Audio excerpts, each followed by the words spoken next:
Before 9. Early night we're starting tonight. Wow. It's because Bob isn't here. Not my fault. It's all Joel's fault. When we trade Bob for Joel, we actually start. You guys kind of started pretty late when I remoted in from Pennsylvania. So we were too busy shoveling in dinner tonight.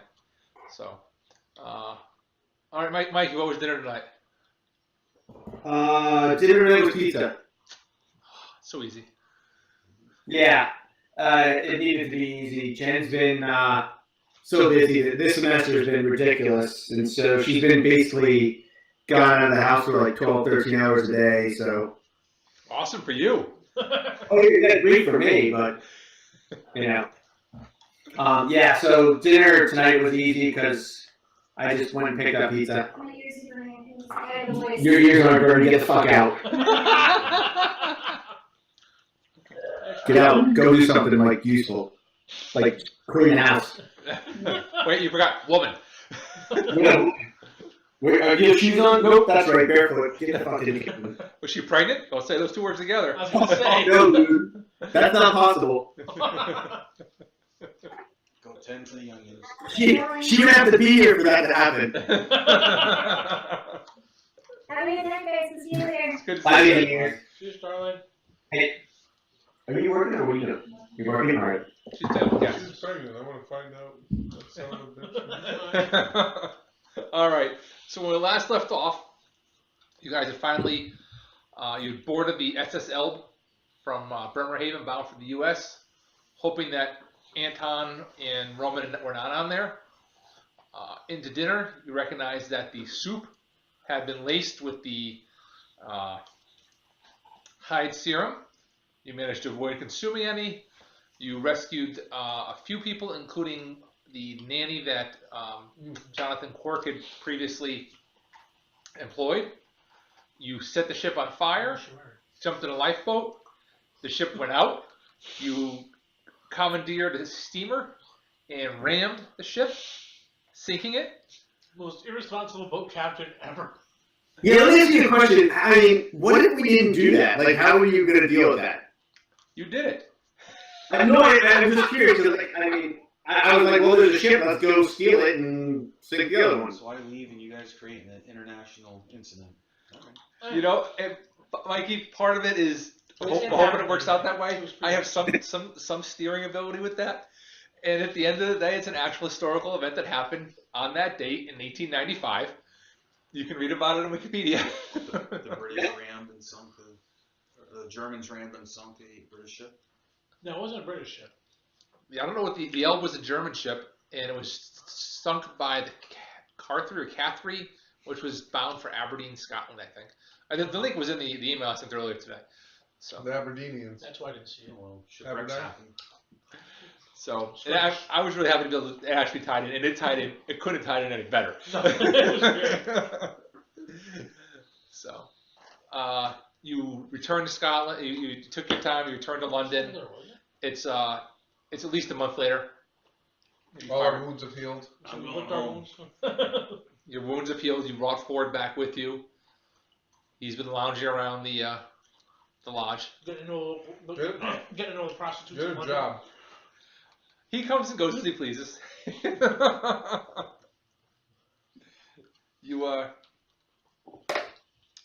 receive a request from Jonathan Harker to meet him in one of the offices at the lodge. He says he has a new mission for you. So How's the population at the lodge? Are we growing? You staying the same?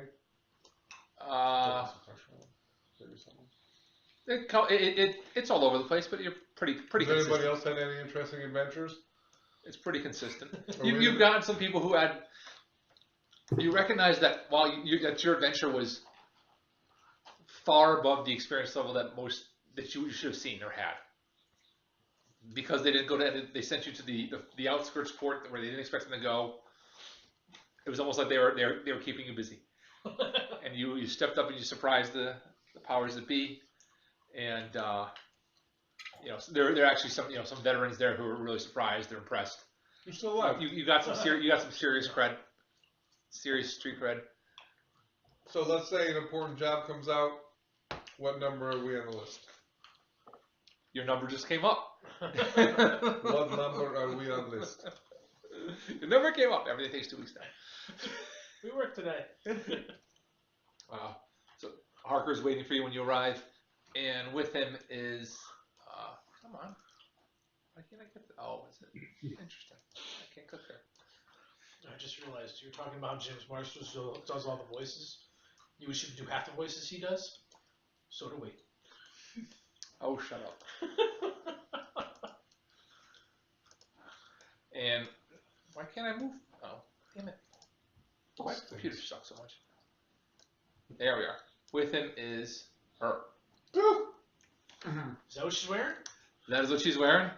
Harker introduces her as you're opening her as his wife, Mina. Hello. Oh. Now don't forget, they're probably a couple 100 years old. They have some Couple 100 years difference between them. Yeah, right. And that's a youngish Peter Cushing. Yes, it is. But when you Google Mina Harker, you get this, or you get Winona Ryder, who's even younger. I'd be okay with Winona Ryder, especially younger Winona Ryder. Yeah, you went on the rider's pretty hot. Yes. So Jonathan introduces Mina, and he actually says she's the one in charge of the Rippers. He actually runs the London Lodge, but she runs the Rippers as the organization as a whole. And Ripper. I hardly know her. they go on to state how the Eastern European humor. In German. Yeah, Hungarian. and Ford shows up too. He wanders in 5 minutes late, as Ford is apt to do, and He's not a member. sort of, Very member. sort of. Did I tell you to move this stuff? Mina congratulates you on a job well done with the Heights serum. She's just arrived a day earlier. So this is the first chance she has to meet you. I was just going to say, it took you long enough. And she says, we have a new mission for you, but first we have to deal with young Ford here. And of course, Ford being, Mina, how are you? And so Mina says, I recognize that Ford was an asset to you. However, I don't think he's old enough to accompany you on these missions like he says he's going to. And I wanted your take on that. That is how we feel about what's Bob's character's name? Quark. That's how we feel about Quark too. Ford, how is it that you know Frau Harker? She came to visit. Wait, wasn't your father an old Wilder, not a Ripper? No, his father was a Ripper. There's Bob. Holy cow! Wow, just in time. Bob, are you there? 9:01 early. What I love is that Bob has a computer the size of Kansas. No webcam. No, he just turns the webcam off. Bob, we can't hear you. I might want to type that to him. That's a Because great I idea. could do it, but why? That's so far away. You want me to sit up? With his toes. On my keyboard, no.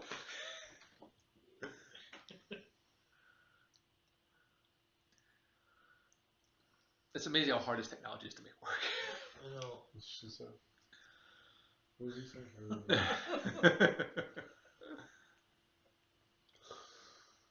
Oh, Bob J is typing. Better if we can hear you. Because he's connecting from his phone at dinner with the client still.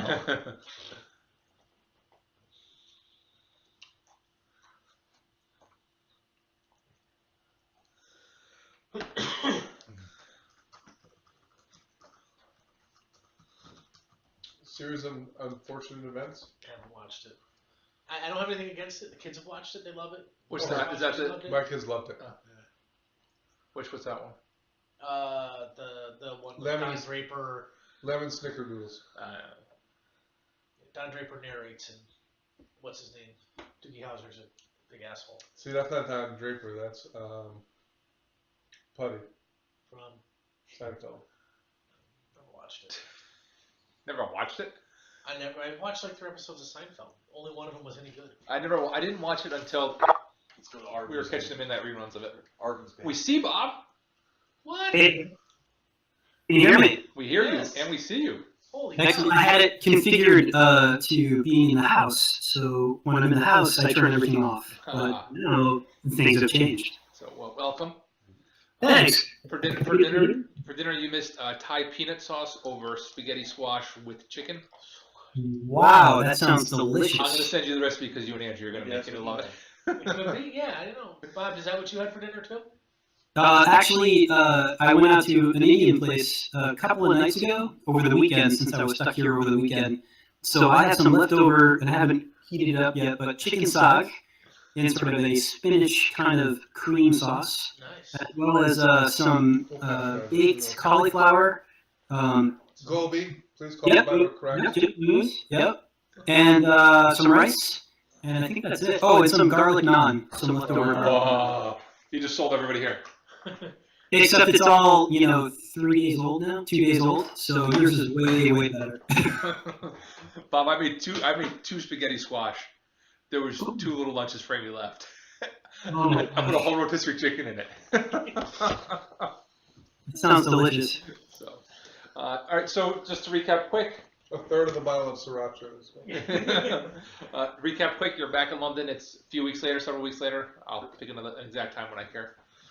You were summoned by Jonathan Harker to his office. There you met the pictured woman, Mina Harker, his wife. You found out that Jonathan really just runs the lodge in London, and Mina is more in charge of the Rippers as an organization. And she congratulated on you on a job well done. She said they have another mission for you, but before that, she wanted to talk about Ford and where he should be and what he should be doing and his disposition.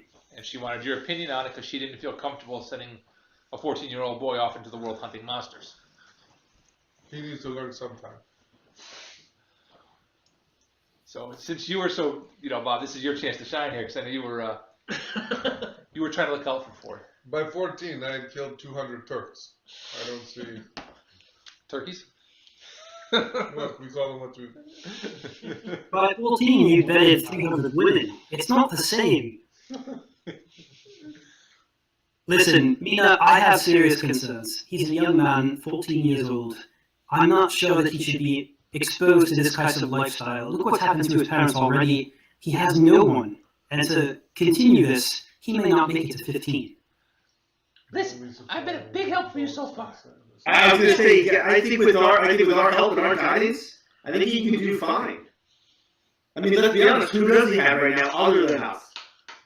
Can you live with the possibility that in one of our assignments we may lose him? That is what the possibility that we may lose any one of us. Well, I'm okay with losing some of you. Hey, oh. Come on, that's your line right there, Adam. I mean, that's correct. You're right. I mean, at some point, somebody is going to get, taken out. I think we need to leave it up to Ford. Let's hear what he has to say. Oh, what you know what I'm up to. Where did I just Going back to Berlin and going back to school. You go there for me. I think personally we need Ford just to keep an eye on that guy.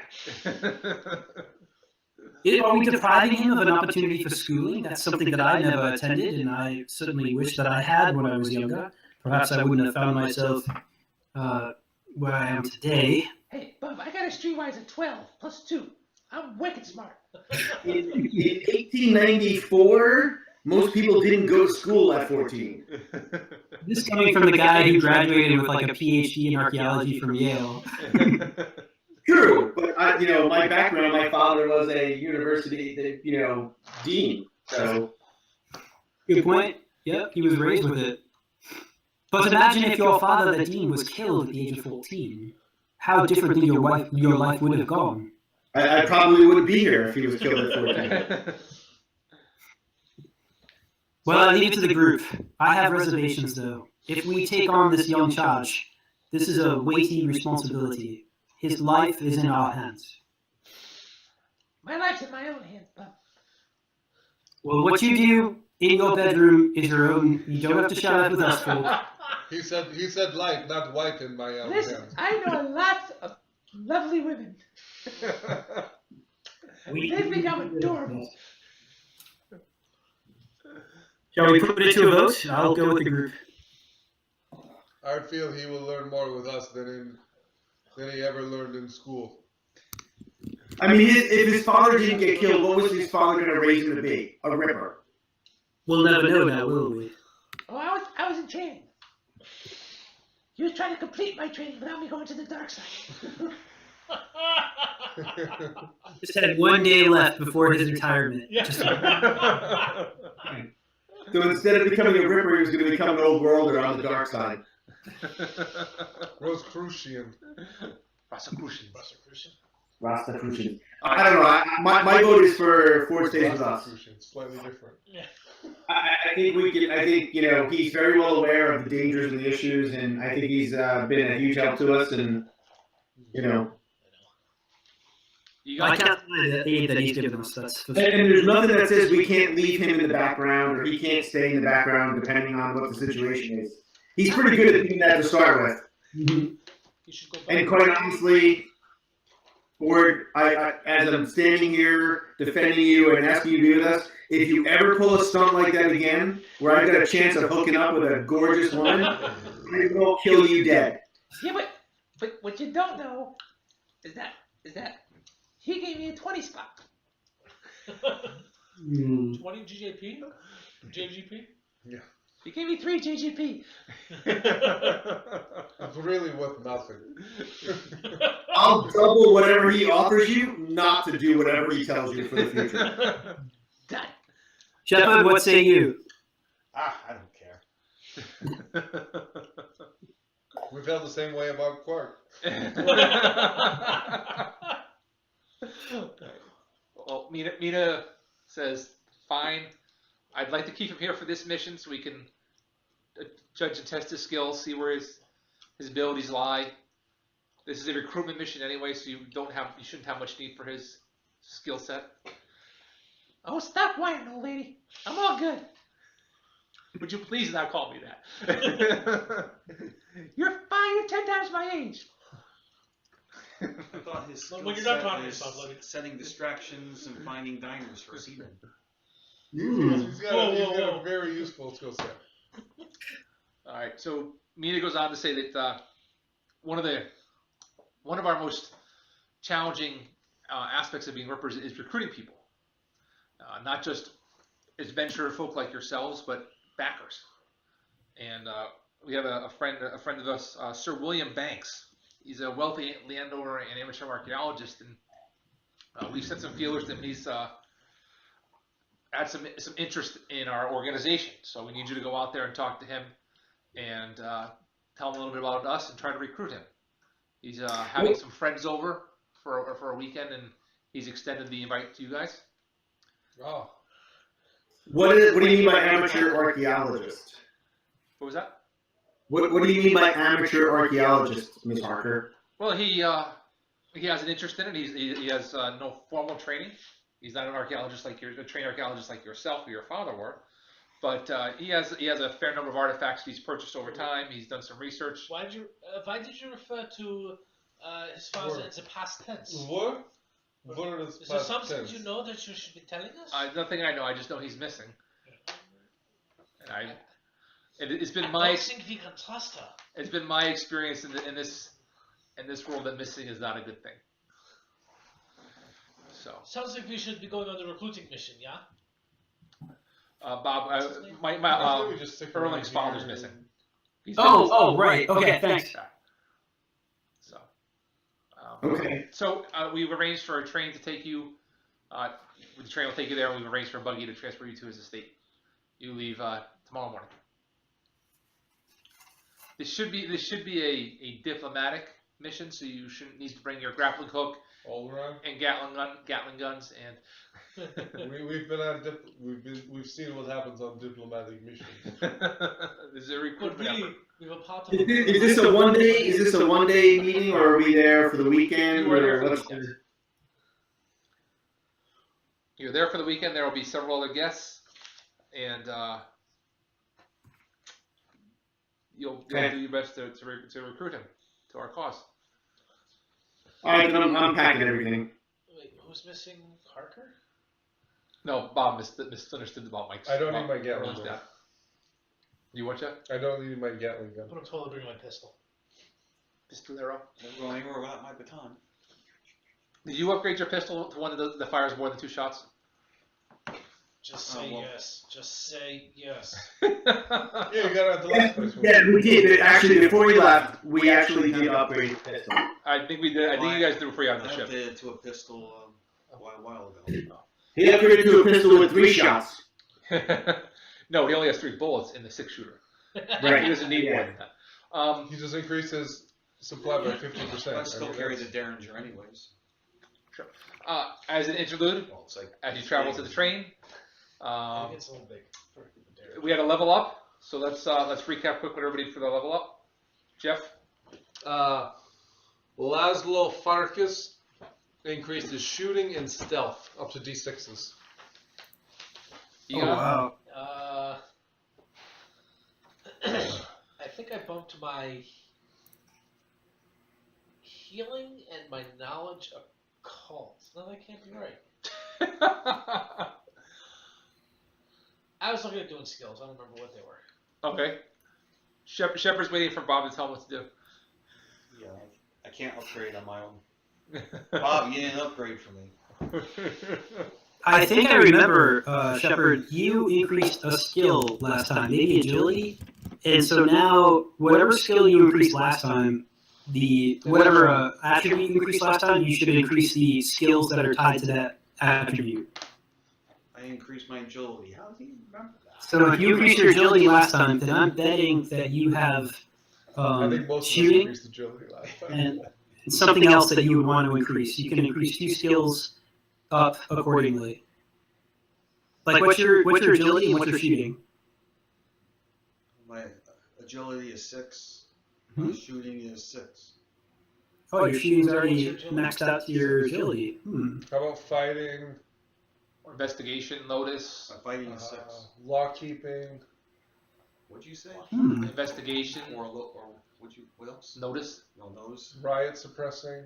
Oh, that's right. Notice. Baton. The other thing you can do is you can take advantage. I know you're D12 baton twirler. What'd you do, Adam? I did notice and knowledge occult. Okay. Oh, nice one.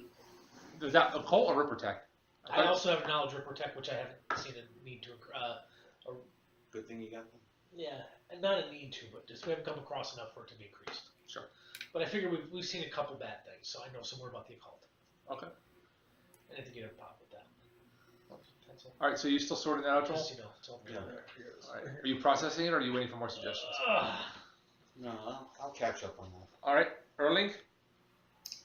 Erling, being a strapping young Norwegian 6-foot-plus blonde, blue eyes, he increased his own charisma because he's just so damn good looking that it just went up on its own.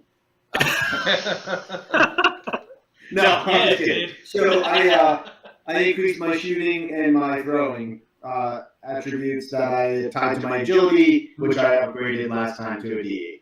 Nice one. And Jonathan Quark. I forgot to level up, so I will figure it out, but it's either going to be taking my measly vigor of a D4 and taking that to a D6, or, in the alternative, I might see about adding an extra power. So it's one of those 2 things. I just got to Last time you figure it took spell points, I believe. At least I didn't forget. Actually, power, not spell points. Like adding a new trick. Okay. So I thought the first time you took the spell points. What do I roll for my hip? Oh, yeah. Whoa. The 15 points. So all right. D20? 3d6 plus 5. 3D20 plus 20? And as soon as I figure it out, I'll let you know. All right. So I get 25. So we're waiting on Quirk and Shepard to sort it out.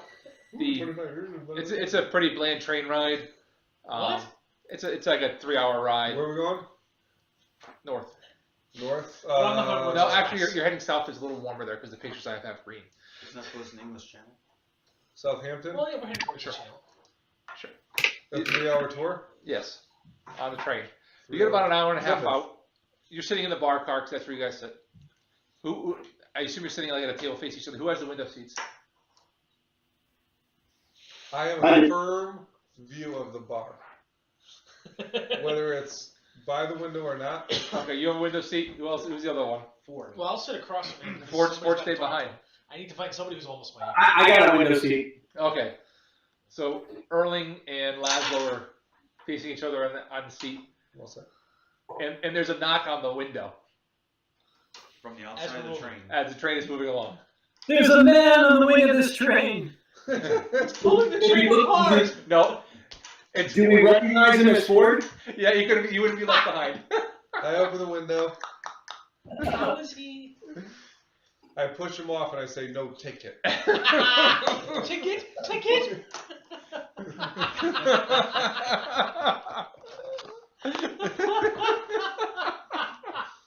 That old lady tried to keep me there all evening. That was boring as hell. Come on, boy. Here's the scotch. No, I don't Irish drink. whiskey. I'm too young to drink.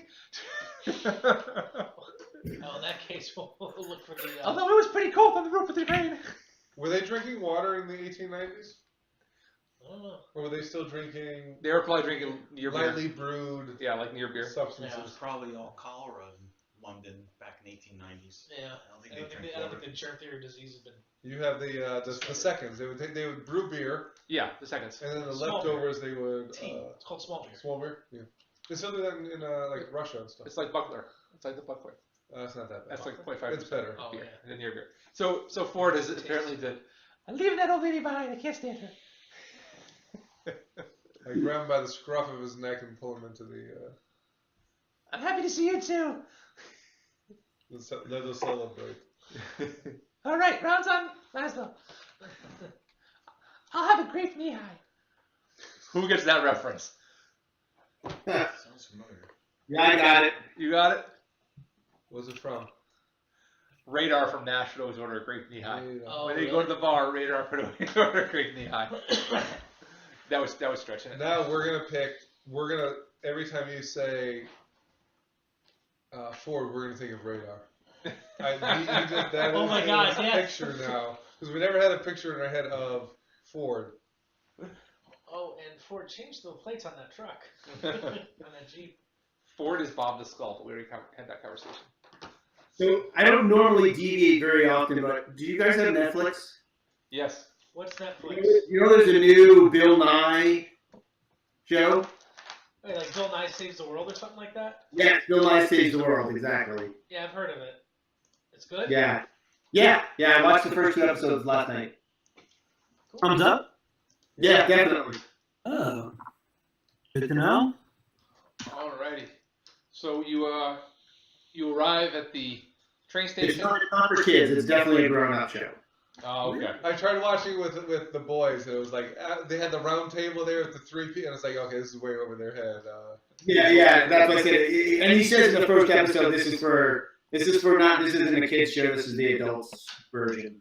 So are we in Bremen now, or Bremenhaven? Or We're in I'm just London. kidding. No, you're like 2 hours outside of London. 3-hour train ride outside Oh, of so we're London. near Plymouth. Sure. Pick a spot. The road doesn't matter. I did not look at the map today. I was too busy doing the actual prep. Over? Exeter. I gotta say, you're gonna love the Pilgrims. They took off from Plymouth and landed in Plymouth. What are the odds of that? All right. So there's a coach waiting to take you to your destination. Come on, coach. What's They're the taking you to. Put me. I'm sorry. They're taking you to Kingston Lacey in Dorset, England. Oh, Dorset. Dorset. Not Dorchester. The irony is I actually highlighted that and missed the detail. It's okay. That's what notes are for. Took largely north, so oh shit, I forgot about that. All right, so I did forget to tell you that as part of your appreciation for Mina, she said your role in the Rivers organization is growing, and she taught you the secret handshake. Is it anything like what Trump would do? Do I have to keep my pants on? Because I hope it has something to do Yeah. with. So you Hands now on know this, handshake? you now know the apprentice level secret handshake. Oh god, there's multiple levels of handshake. You're gonna grab a nipple. I just grabbed by the pussy. That's to do with it. You should give me a penny back for that statement. Oh come on, that was almost topical. All right, so waiting for you outside of Kingston Lacey, you see a gentleman. I will take you to the right page. Hey, are we still novice or are we seasoned? When do you move You from are level novice to 3, so seasoned? you are still novice at Yeah, level season's 5. at level 5. Ah, okay. Thanks, guys. So That's a strong chin right there. Yeah. I think I lost a fight to that chin once. so waiting for you outside of Kingston Lacey is a gentleman who introduces himself as Sir William Banks. Greetings. I appreciate your coming to join us for this weekend. You are. The glasses say sir, the chin says lumberjack. He looks like Teddy Roosevelt. Laszlo Farkas. But I'm pretty sure everyone at that time looked like Teddy Roosevelt. It's true. Even if you think about it, the guy from Monopoly looks like Teddy Roosevelt. That's true. Laszlo Farkas. That's a very interesting name. From Hungary. Hungary. I have not been there in some time. William Morton. And you are, sir, Dr. Egon Braun. a doctor of medical science? Yeah. Loosely. Quackery. German. Yeah. Wackery? Okay. And you, sir, you certainly don't seem to be part of this, you seem a little more mature than the rest of this gang. He's old. I believe he just called you old. He is a shepherd. This Do I get that right? Discipline. I can respect a man with discipline. Your name was? Samuel L. Barker. Barker? Shepherd. Oh, Barker? No, Samuel Barker Shepherd. I forget. But which is it? Hey, let me Let me do a streetwise check on that. Samuel Barker Shepherd. I didn't know you had a middle name. Well, I guess that makes sense because my character probably had a middle name. Well met, sir. Of the London Police Department. Ah, well met. I have someone here you may know. Oh, the Barker's and the Shepherds. Yes, it is. And you, he's looking at Erling, are obviously of Norwegian descent, with hair that blonde. Yes, sir. My name is Erling Brandor. Really? Are you related to the Dr. Brandor, Egyptian archaeologist? Yes, sir, I am. He's my father, and he's Really? missing. Really? I would love to catch up with you on how your father's doing. He was your I would father. love to catch up with my father too, but he's been missing.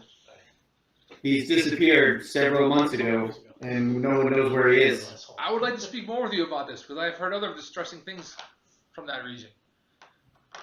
And you, sir, looking at Quirk. Who's the Quirk reaches out to shake his hand. Cook. Jonathan Cook. Oh, pleasure. Oh. Oh. Oh, too bad. Benny. Did you want to spend a penny? Benny. I'm using a Benny. Okay, I got your stack right here. Thanks. There's nothing like, you can't make a first impression twice unless you have a Benny. You know, I'm going to hire a guy named Benny. Or a to go series around of them. So I rolled a 3 initially, but now that's turned into a 16 with use of the Benny. Holy shnikes. And as you might imagine, Josh, I am going to read Sir William Banks' mind, not to get anything that will break the plot, just to impress the hell out of him. I think I'm going to go with the question of what is the name of the person for whom you carry the deepest regret in your life? I'm making a backstory. If he didn't have one before, he has one now. His deepest regret was he had the opportunity to meet the Queen, and because of a poor choice, he missed that. So as he shakes his hand, he says, He chose to rendezvous with a girl at the time. I was going to say. Like when me and George could have seen Ronald Reagan at Fairfield Prep, we would decide to go to the luncheon buffet instead. Were there girls involved? Anyway, Bob. The luncheon buffet? Not a Fairfield Prep. that's both. That's both. Well, So Quirk shakes his hand Die Hard? and says, my trade is knowing things, such as when one wants to see the Queen and one does not. Yeah, her girl's old. That is quite impressive, sir.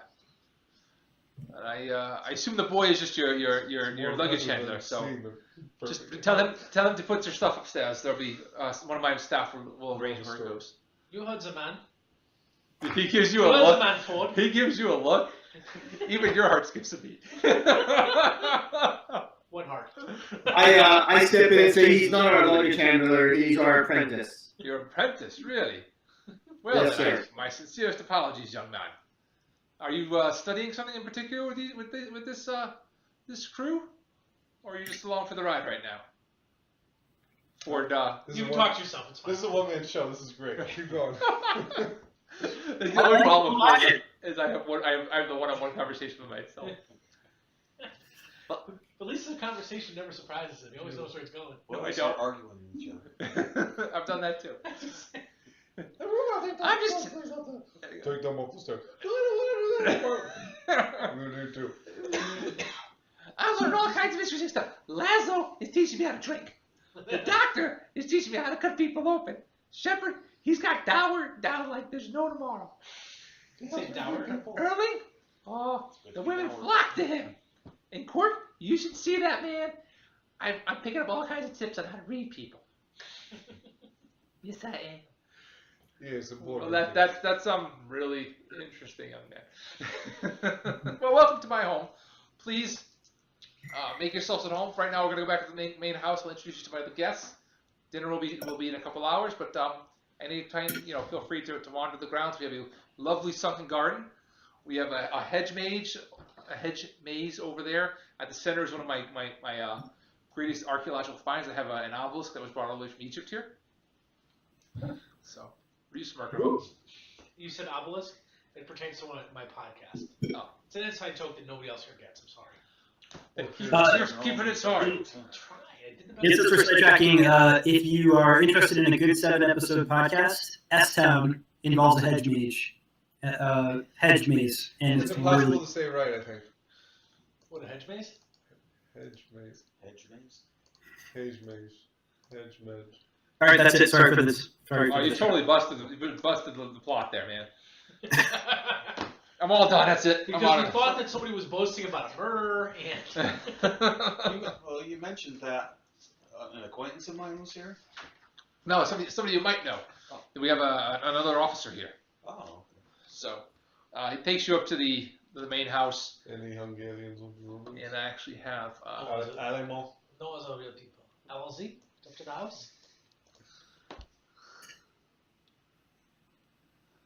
you are coming in. I'm going to reveal areas.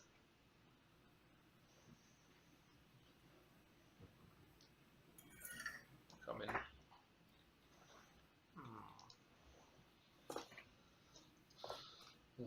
Come in there. What floor are we on? I knew that was coming. You're on Josh, the is second floor. that your handwriting? Is this from Clue? No, it's actually in the book. Really? It's very neat. Okay. That was a chalk room. Is there something there? Actually, I can reveal a little more here. Apparently they serve very Please, reveal yourself. Please, there are ladies Oh. present. Hey, Josh. Yes, sir. Also, because this never happens in an RPG, Jonathan Quirk's going to go use the bathroom, and he's going to come back a few minutes later, and nothing interesting is going to happen. What? Yeah. You better roll for that. Ford makes a scene so you don't miss the introductions with the other characters. He drops the suitcase. He drops your suitcase. It falls open. Quirk, what's your shooting? Your giant skill? dildo falls out. Everybody's embarrassed for you, but you're not there at the moment. Well, that means they found the whip in the leather He got suit. picks up the whip, puts it in his pocket. I mean, it's just a horrible scene. I think he has to do a shooting roll. Just,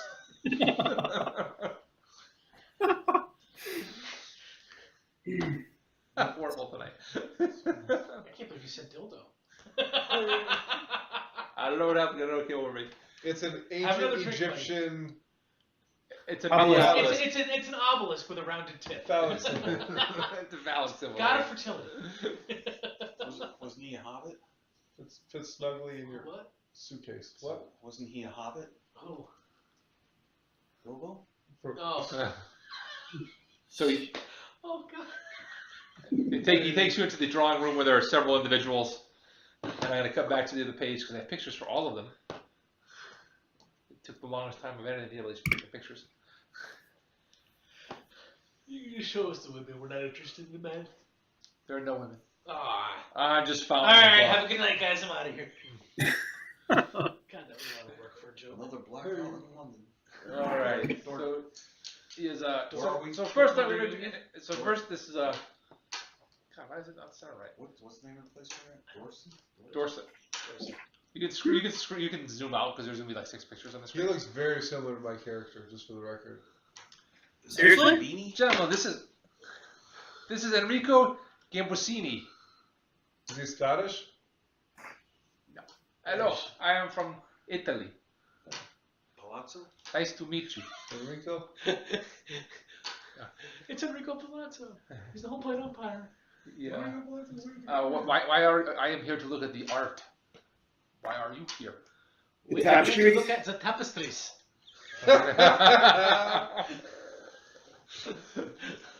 Yeah, you are here. You are Scottish. You want Scottish law? And Enrico actually lives in the Vatican. He's visiting us. He's doing some research on some of the art pieces I have.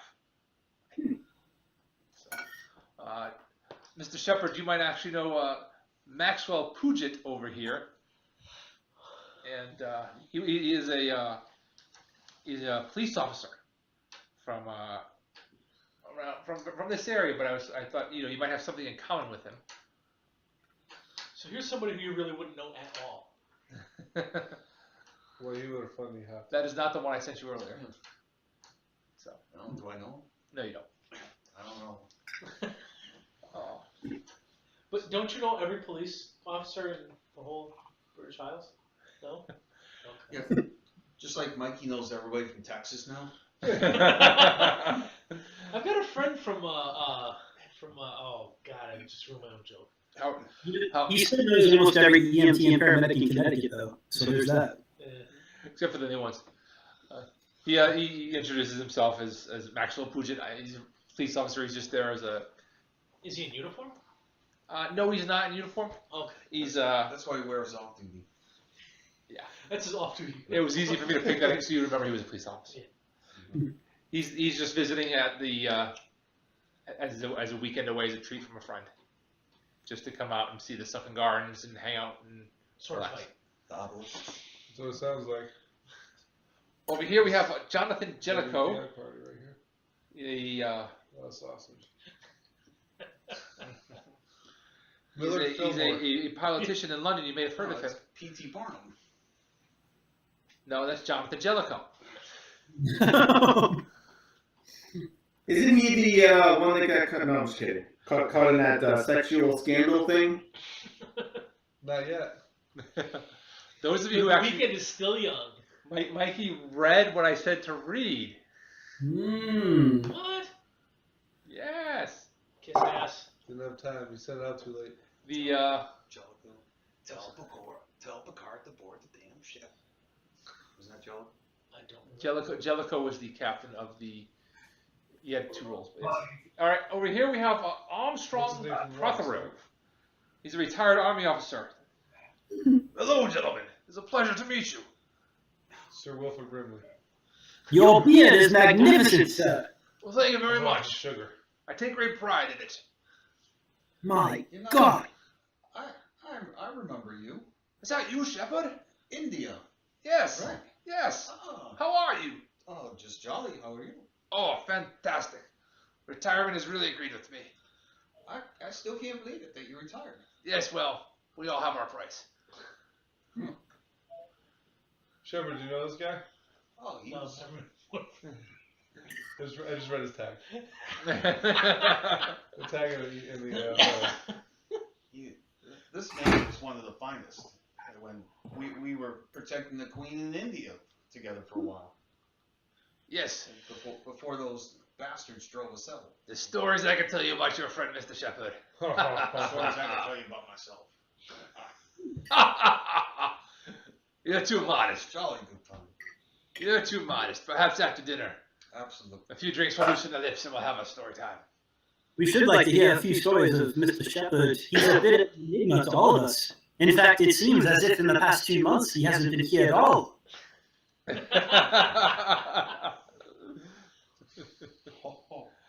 lastly, over here we have Jolly good. Omar Mohammed.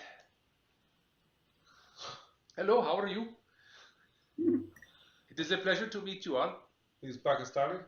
Yes. I was just trying to reconcile the accent with the name. It's It could be anything you want to be. it's Alibaba. Please do not insult me. Well met, Omar. A pleasure to meet you. Yes, it is a pleasure to meet you as well. You're not Turkish, are you? No. Turkish. Great, we just alienated all of our Muslim listeners. Where are you from, kind man? I am from Afghanistan. Isn't it Persia still? I am from the Afghani state in Persia. Well played. Give yourself a penny for that. British Persia. I am touring London and I was invited to join us here. That's the cat. That's what sneaking in. The good Mr. Banks has been welcoming me with his hospitality. So Good old Ernie. it's weird that Adams keeps track Billy of Banks. Billy Blanks? That's not his thunder. Here we go. No, again. what was that noise? That was fireworks. All right, You know, so it's Monday, May 1st. May Day. Yeah, right? So it's at this point it's about 2 in the afternoon. He says, Banks says, "You're welcome to mingle, to take a look around the property. Like I said, be sure to check out the gardens. We'll be having breakfast there tomorrow morning. And until then, I will see you at dinner. Dinner is served promptly at 5. It's quite early. Thank you very much, Mr. Banks. We appreciate your hospitality. Excellent. The sun sets early, this is vamos. It is late. It is late February, early March. So the sun does set early. So it said 2 hours ago. Gentlemen, a word before we explore. What was it about? Gentlemen, a word before we explore the grounds. Sure. He holds his finger to his temple and he closes his eyes. I'm feeling a deeply strong psychic premonition. I believe by midnight one of these men will be dead. And I believe we shall have to find out who the killer is. Does anybody feel this as well? Indigestion? It's obviously Omar with the pipe wrench. Oh, come on, Jesus. In the lounge. In the maze. Oh, good. No, if it was in the maze, it'd be Jack. With the mustache, I think. He No, twirled out his own if it was the mustache, it'd be Enrico. The Enrico Gambucci. That's a good I point. don't know. Yeah. Sir William was a pretty. Got quite the stash there. Yeah, but he doesn't have that little twist at the end there. That's true. It's a good thing his mustache comes down, his mouth comes down. Because if it was more straight across with the twist, we already know he's the bad guy. He did it, obviously. So my guess is, guys, that, who are we here to recruit? You know, the Sir old- William Banks, the homeowner. It's too easy. Huh? The guy who did the introduction, Sir William Banks. Okay, that's what I was trying to figure out. Are we here to recruit him, or is he already part of the We will not have to worry about background of the Rippers, and we're looking to recruit some of these guys? He's heard of your organization. He really doesn't know much. Okay. But he has money, and We could And he use has a little knowledge. And And everybody what- be a quick notice roll. Oh, I can use these. And what is the pretense for which we are here? We didn't get his invite, did we? Yes, did. everybody's there for a random invite. It's a social event. He's just Social event. Okay. spreading his influence. Okay. spreading as well. We are here to recruit him to be a backer funder for the Rippers. Okay. 6. He's a well-to-do individual who happens to also own lots and lots of ancient artifacts. Yes. Holy cow, Joel, you done? 10. Wow. Adam, 4. Bob, Mikey. What do you want, notice? Wow. Quirk noticed one too. Wow, 16. Just finish up potatoes. That's all. I got a 9. Patties. All the good rolls are done. I only wanted one of those. They're for you guys. What'd you get, Mikey? I have one. 9. 9. So Nope. everybody who rolled over a 10, which I think was just Bob and Joel, I didn't roll over a 10. I rolled a 10. Okay, you rolled a 10. A 10 or higher. Out of the corner of your eye, you actually notice Ford just kind of slink away. Like, I don't belong here. I'm going to go find something interesting to do. The other two just notice that Ford is gone. All people are boring. That's okay. Ford's off gathering information for us. That's what I love about him. Gentlemen, 14-year-old lady for I am a bit concerned. Do you think he's going to get into too much trouble? I hope he does. That's why we brought him along. Or that's why we didn't bring him back.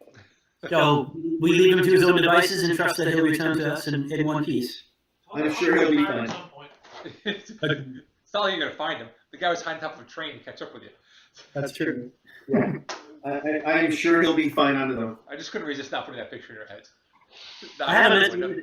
I have a mental image now of Ford pulling a Cape Fear, like holding onto the undercarriage of the train in a menacing manner, and then slowly climbing hand over hand to get to the side of the train car. Yeah.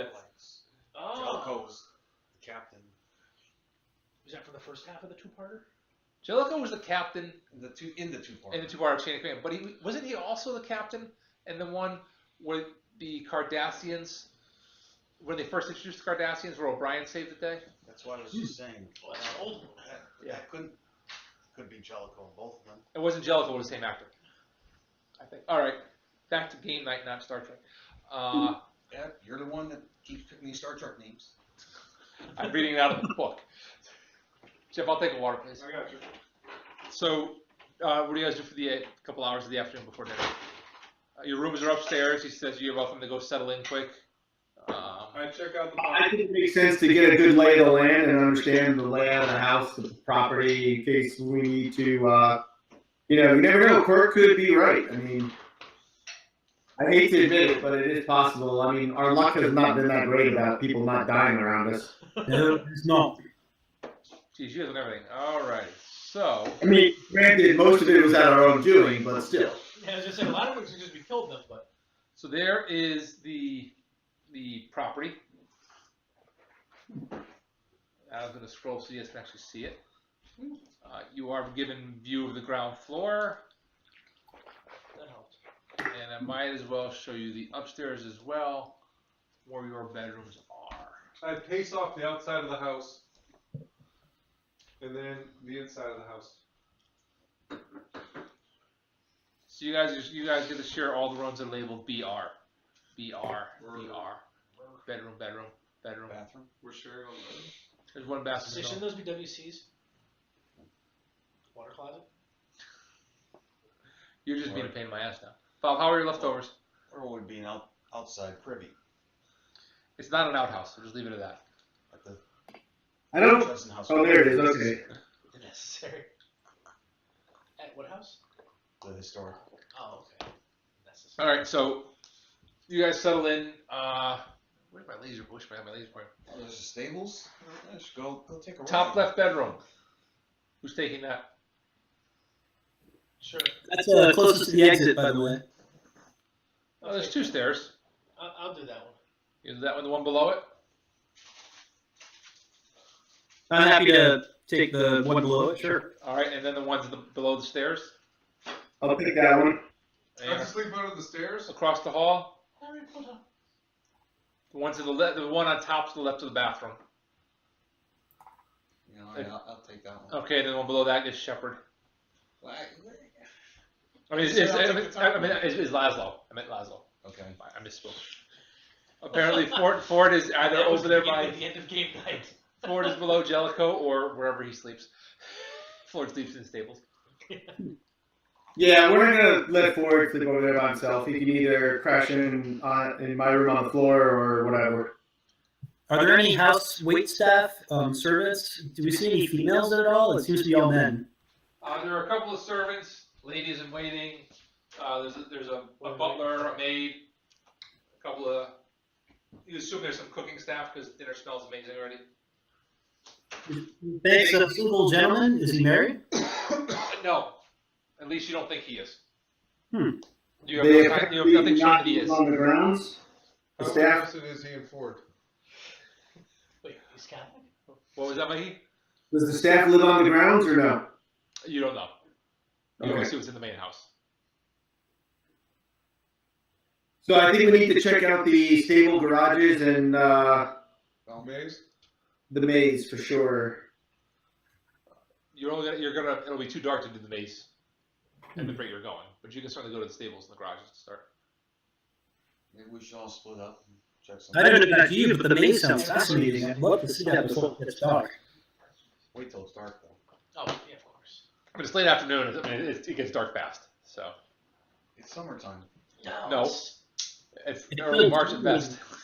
I assume it's January of the new year still, right? No, It's been a month. we said a month or so had passed. At least 3 groups. Well, I was gonna say groups. Why are we gonna? You do got to groups? heal. You get to heal and rest. Because Scooby-Doo always split up into 2 groups. That's true. And that never worked I well call- for Scooby and Shaggy. In the worst possible combination. I know, right? I just wanted to go with. But you know, it was okay for whenever Velma lost her glasses and couldn't see Fred and Velma? Daphne. Or Daphne. Daphne. There's that redhead thing I have again. Much different. So obviously we know the answer to your question about for you, Ginger or Marianne. Much different than Ginger and Marianne, I'd say. Yeah, different. All right, so you head out to the stables garage. He's got about half a dozen horses in there. There's 4 horses, 5 horses. They're look well treated. They're fed. The stable's clean. The garage, they call it a garage. He doesn't have a car. You know, it has carriages. It has a couple Handsome? carriages in it. No handsome. Oh, thank you. It has a small carriage for 2, and a larger carriage that you guys came in that holds 6. Nobody's tending to them at this point. Stable more. See any tracks? It's cobblestones, so you do see that some of the dirt that you brought in when you came in, but you know, from the wheels, you don't see. There's footprints all over the place from people using it, but nothing that draws attention to it. If you want to give me a notice or investigation, if there's anything exciting, you can do that. Any weapons? Any weapons, stable boys? To interrogate? 7, 8, 9. 9. 6. 4. Quirk, you did not roll on the 16 for notice. Nope, investigation, right? Yeah, investigation or notice. Okay. Mikey, would you get a 5? Yeah, I got a 5 for my notice. Holy crap, I rolled better than Mike. What'd you get? 6. Wow. I exploded again. Got a 14. So. Nope. Those are all my good rolls gone for the night. So, Quirk's, what's the word I'm looking for? Mental acumen. Big words. He feels the pull of excitement and a rush from the hayloft. At the same time, Laszlo smells that smell. He knows somebody's getting some. Ford! Ford, get down here. There's somebody in the hayloft having a good time. Gentlemen, I think it I might be believe there are some Hey, amorous advances going on up in the hayloft. not just one. Men to women. Quirk, well, repeat that, Quirk. They're chatting amongst themselves. You Of can hear course, you. dildo. So one of the ladies' uncle. Gentlemen, I do believe there are some amorous advances going on in the hayloft. Is Ford around? You haven't seen Ford. I was gonna send him up there. I have something for you to learn. 14? You learned it. Ask him if you can take a time. There's no relation. I just need you guys to find something. Well, You guys have made your notice checks. I think we should slither out of here. It is kind of like uncomfortable at this point. Kind of The noise are getting a little more obvious, and it's kind of awkward. So all we need to do is piss off the wrong person too. As a proper British Englishman, Mission. Court steps outside to afford them the privacy that he was no longer. Say it right. Privacy? Privacy. Privacy. I mean, I gotta make sure my recording's still running. Okay. All right. So, you can. There's enough time to see the sunken garden, but the hedge maze is a time commitment that you probably don't have before it gets too dark. So like the fountain. I don't have a picture of the fountain, So we're not going to see the fountain. but I'm happy to show you the hedge maze. I'm in the. Thought we were gonna find a water weird. Oh God, yeah. I touch it. Every You touch fountain- it? You touch it? Every fountain is either full of acid or has a water weird. So there's the sunken garden. Ooh. Now I know what a sunken garden is. And since you're so interested, No. here is the hedge maze from afar, Oh. with the rumored obelisk in the center. Is that a maze? Or is it just a path? It looks like there might be a path there, but hey, listen, I can only deal with what I can find. We'll call it an actual maze. You've got a bunch of hedges with an obelisk in them, so I got like 85% there. that's pretty damn good. Yeah, there's just one straight path straight through. Hey, it's just an easy maze. Well, I was to say what you don't see is that the maze is actually 3 miles long. Yes, that's just the very center to get dead there. end. It's like Harry Potter and Goblet of Fire. I just finished that today. I mean, last night. All right. At this point, it's just about dinner time. I assume you'll go put your nicer clothes on. I thought you were going to say put our arms in the cauldron. No. I do. All right. What You about find Ford waiting in the main hallway there, I do a notice check. dressed nicely. We didn't have tea time? He's What 14 and kind hungry. of place is this? He's Oh. 14 and hungry. No hay in his hair. No hay in his hair. He's No hungry sex for a lot of smells. stuff. No smell on him. Ooh, All right. Hello. Huh? You all just zoned out on me once. Yeah, well, just kind of. Yeah, we're gonna go. Wait We're for gonna Bob go to get tell ready us for what dinner. to do. I get changed into my formal clothes. Do you bring the glass that's on fire? Is that like your lucky drinking glass? 9. Is anybody bringing weapons or anything with them? Of course. I'll take my baton. Not bullet. To not, dinner? Not my gun, just the No, knife. it sticks on my belt. Okay. You got any bringing it Yeah, pistol. Yeah, his dress clothes is his uniform. That's all he owns. in? Earl, you bring anything? Jonathan Quirk is bringing the most deadly weapon he possesses to the dinner. Mind. Dun dun dun. Quirk, what do you got? I mean, Machete he found. Erling's gonna bring some really deadly weapons, and he's gonna have his pistol and his throwing knives. I thought it was dirty socks. Laszlo brings 2 weapons. Lefty and righty. All right, so you arrive for dinner. Is that what you're doing here by yourself? No, he only needs lefty then. Make it to the dining room. I'm not going to reveal anything else. Which dining room? Oh, drawing room, dining room. Gotcha. Actually, get the dining room. Reveal the rest of this. Do we go to game room for drinks? That's where you'll finish the game. Oh, let us retire to the game room. Yeah, you would probably start in the drawing room for drinks. You already had your drink. Those guys are a little soft already. They spent a lot more time in the drawing room. They didn't go wandering around. What did they draw? Some stick figures. Nice. One of them did a lovely Bob Ross impersonation. Enrico, the art guy, he Bob Ross right there. Happy trees? If I wasn't in the grounds, I would have a trance on right now. Happy little tree. Happy trees, baby, happy Have trees. you ever watched those since like the first airing? I I watched them 6 months ago when I was showing them to the kids, and I was. No, Netflix. Yeah, It's it's still- gone by. You're like, this is creepy. What are they talking It's all about? over YouTube. You can watch it on YouTube. It's on Netflix. It's on Netflix. It's on YouTube. How many episodes? Oh, I think all of them. All of them. How many we got? 100? A lot. Years. A lot, yeah.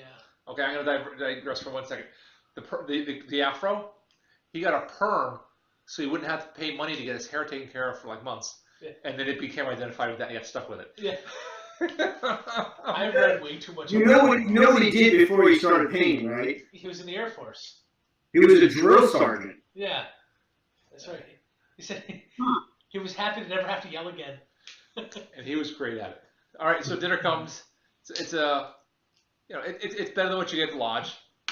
It's obvious that it is not it's not an extravagant dinner by any means, but it is good.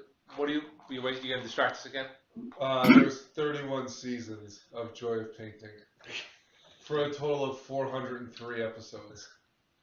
Wow. Wow. It's like a 13 episode season. I haven't seen it. I'm sure we've seen That's it. a lot of happy little trees. It's magical to watch it work. That's a lot of weed. But so dinner comes in. It's an elegant dinner. It's nice. It's not spectacular by any means. Multiple forks, multiple spoons, multiple knives. Yeah, I mean you got the whole. Are we all sitting at one table or are there Yes, multiple it's tables? a large table. It accommodates everybody. The conversation is a little forced at sometimes, but you know, the food is good enough and the wine keeps flowing. And we're chatting up our mark, right? Well, you're Yes. chatting. There's other people in the room, so you can't really chat too much about. You can't really chat No, about but we focus on him and try to make him feel comfortable. yeah, comfortable, happy. Sure. And some of the other guys chat with each other, and they chat with you. It's a fairly amicable dinner. There's nothing exciting that's happening. How's it feel to be out of place? I am fine. I have German. I fit in Being a everywhere. German doctor in a group of British. There's Omar I'm sorry you're British. and the What Italian. did I And the just Italian. say? So what are we having for dinner and what do we need to roll? Do you try the soup? Say I think pretty much our- soup is off my menu forever. What was that, Mikey? I said I think pretty much soup is off my menu forever. Josh, not only do I try the soup, but then I put my hand in the soup. It's hot. When I take my hand out, does it glow? No, and people are looking at you strangely. Oh. Forward. It's not with us. It was good enough for 4 minutes. I eat it. Yeah, there's nothing wrong with it. It's a fine dinner. It's a stuffed pork loin, some potatoes, because potatoes are standard fare there. You know, So for some They had shepherd's to pie. steal something from the Irish. yeah. Dessert comes out. It's a nice basic chocolate cake, but quite good, Even for British food. even for British food. Grandma's chocolate cake. All right, let us remove ourselves Yes, let us retire. to the Drunk. games room. Game room. The game room for some brandy and cigars. Oh. Uh-huh. Watermelon mango. So, did you want to get out this catch fire, Jeff? Oh, Jeff's eyes just got heavy. I just watched it. So everybody adjourns to the games room, where they're all. So the other four decide to sit down and they're going to play bridge. It leaves you guys the opportunity to talk. We talk to Banks, 1-on-1 or 1-on-6. He says, "Why don't we go talk in my study for a few minutes, gentlemen?" Yeah. So you head on over You to. will follow to the study. You follow him to the study. He says, walk this way. That's horrible. We'll gather around Trying the to walk stain. while sitting down. I know, right? The other on the stain. I don't know why you do the map with the stain out. But anyway. Well, I appreciate you gentlemen joining me here this weekend. So please tell me a little bit about your organization. This is you only have you don't have that long. This is not going to be your cell. This is just going to be your intro. Yes. Zorepas. Mikey, that was charming. Huh? That was charming. I do so. Well, yeah. It's too Fallout word. Spit it out. Anyway, just tell me of your organization. As you know, Zorepas, led by Jonathan Harker, our goal is to fight the cabal every step unturned. Kind of waiting for Bob to pick it up from here. Actually, they're not led by Jonathan, they're led by his wife. It doesn't need to know that. Penny for Mikey. I was trying to role play and, take the woman out of it. And Yeah, I got Penny for it. Names. Mr. Banks, what do you know of the supernatural? Those things that cannot be explained, that which hides in the dark. And he goes bump in the night. You see this white in my beard and my hair? I've seen shit that made it. Let's just say my experience with archaeology has led me down some paths, and I've seen some things that I would quantify as uncharacteristically, unnaturally dark.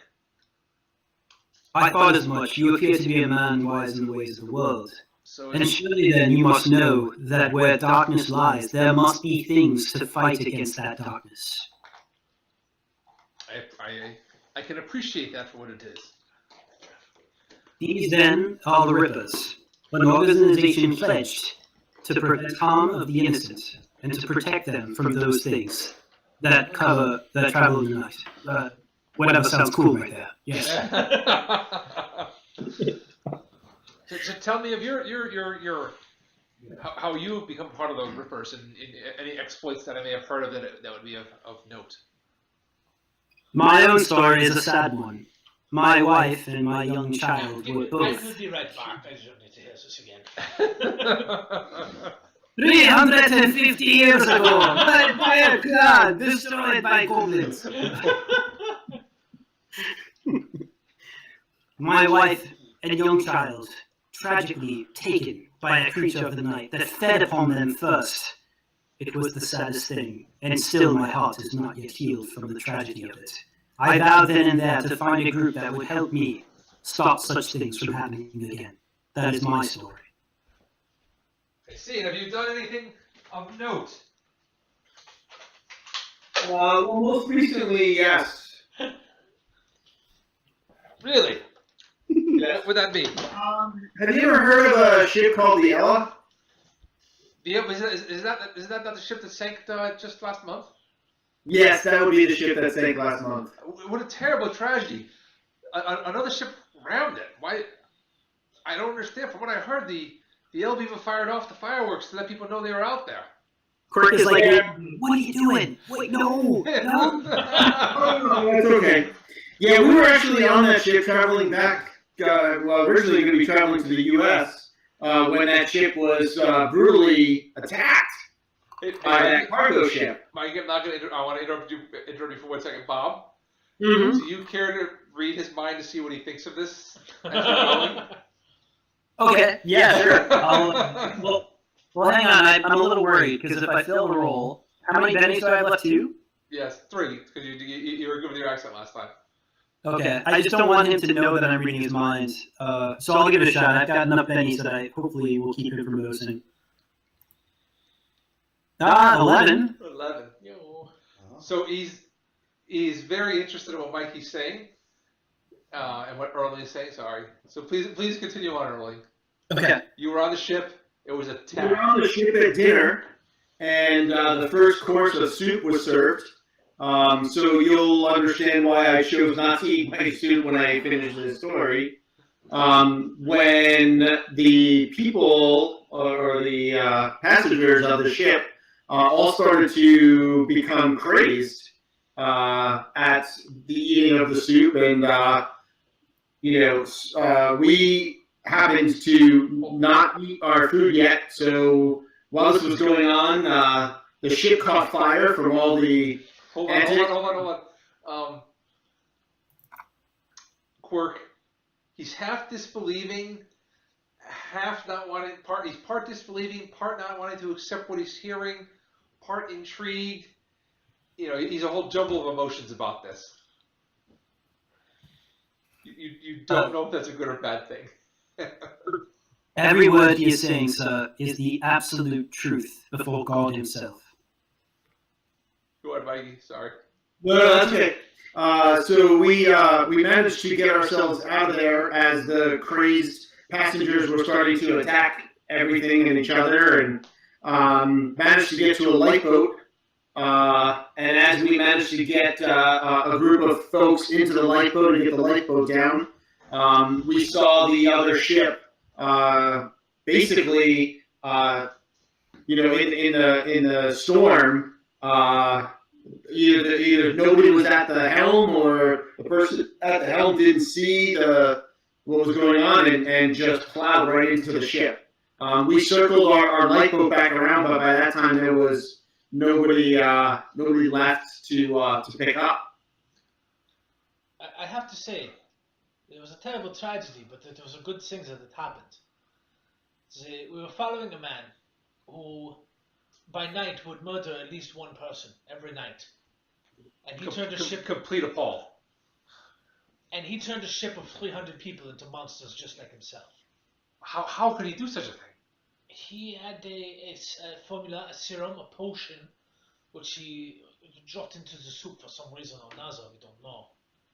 And that is how everybody started to become crazed.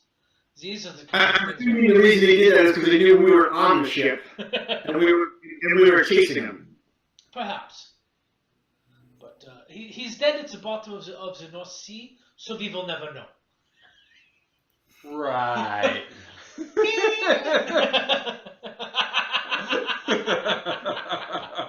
That's a different set of tracks. We're off those for right now. If I need those tracks, I can pull them back out again. Yeah. So as you see, it's a terrible tragedy, but it was really an act of mercy. Your exploits are quite interesting. I will give this. Give me a group. I'm supposed to ask for a group persuasion roll, but you've told enough story that I'm satisfied that he'll. I will sleep on this and consider what you've said. What use could I be to the Rippers? Well, we started at the lodge in London, and there is upkeep of the lodge that needs to be financed. Okay. And there were travel expenses. We do this as full time. We don't have time. Doc. Hold on a second. Mr. Banks, like any good archaeological dig, you need funds to run and operate. I see. Is it just financial? Would you need access to my or request access to my cache of artifacts? Would there be could I be of value to you as an intellectual, perhaps? Well, so thank you for bringing that forward. That was my next point. You absolutely could. Your artifacts, and matter of fact, and I'm assuming you understand and know my background as a specialist in Egypt and Egyptology. I know of your father's, but not yours. Yeah, so that was my father, and that was my line of study as well. And before I was invited to the Rippers, I was recently on a dig in Egypt. I was part of the recent discovery of some of the new tombs in the Valley of the Kings. Oh, excellent. Yes, and so as obviously then I was called away, and I was actually on my way to travel back home to find out more about my father when the Rippers kind of, I would say, got in my way of that. But since then, what I've learned and what I've seen and what I'm hoping they might be able to do is, and maybe with your assistance, some research on some of your objects and your knowledge in general would be invaluable to our cause, is what I believe at this point. So speaking of your father, have you heard? Yes. I've heard some disturbing things that I had no knowledge of his disappearance, but I have heard of other archaeologists disappearing in Egypt now. Yes. So actually, I'm quite glad that I'm not there anymore. It's become not as safe as it once was. As you know, the recent introduction. Well, not so recently, but the Egyptian Antiquities Department, I think, might actually have something to do with that. A lot of the archaeologists, as you know, are Europeans, and right now in Egypt, it's not a real safe time for a lot of the European archaeologists. For years and years, as you know, and have you acquired lots of these artifacts. A lot of these things have come through the black markets, and the Egyptian Antiquities Department, I think, might be behind some of these disappearances. Really? I've actually heard it is more than just Europeans. Many archaeologists from all nationalities have been disappearing as of late. Oh, I haven't heard that. But then again, that's because I was too busy dealing with sinking a ship. All right, well, gentlemen, you've given me much to consider. Let us return so that the rest of my guests are not offended by my absence, and we will take this up again tomorrow at some point. Indeed. Absolutely. Shepard, as we walk back, Quirk says, do you know that if you are an American in the dining room, do you know what you are in the bathroom? Asking me. European. European. Oh, Speaking of which, I'm gonna go VIP. I might have to remember that one for Friday. When we get back into the games room, I must ask Omar if he knows or if he's involved in the poppy growing trade. Here's your question for the moment. What's brown and sticky? A stick. I like it. I like it. Gentlemen, I have an idea. Let's all retire to the games room. Does anybody have any dice? What I propose is that we sit down and one person leads in a form of interactive storytelling, and dice are used to determine the outcomes. Each of us creates a caricature. A player creates a character, if you were. For example, I shall be a finance consultant living in the future, the distant future. Say, the year 2017. Oh, Yeah. That is crazy. If it was just the five of us, it would be very, very boring if we could only talk with each other. No, you're probably right. It probably wouldn't last. Nah, forget it. I feel like we would need somebody to arbitrate the discussion. Ah, you're right. Some sort of master of the game, perhaps. Ah, yes. What are we playing?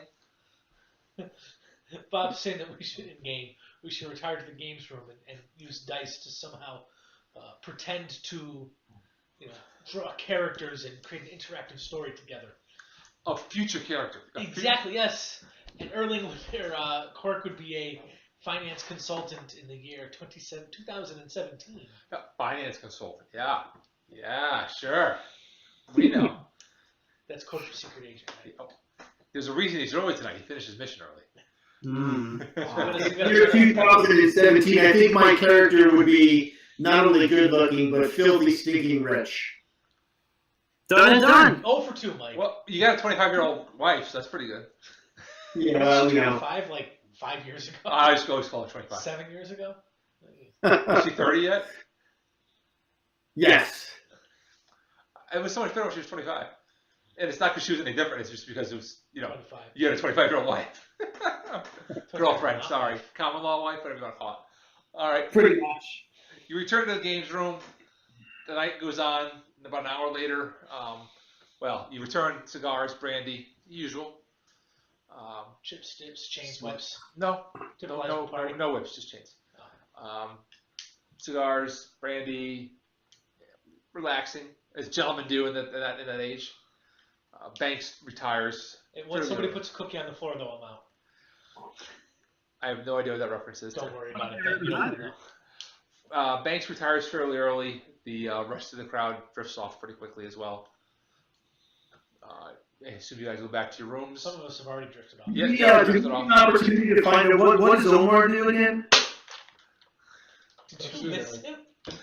No, it didn't shoot. Something came out. There was no detail given. I didn't give you any detail. Did I have an opportunity to talk to him about what he did? I was trying to figure that out. He's on a tour of 2 feet. he managed to secure kind of a tour of Europe, and Banks offered to have him visit the estate.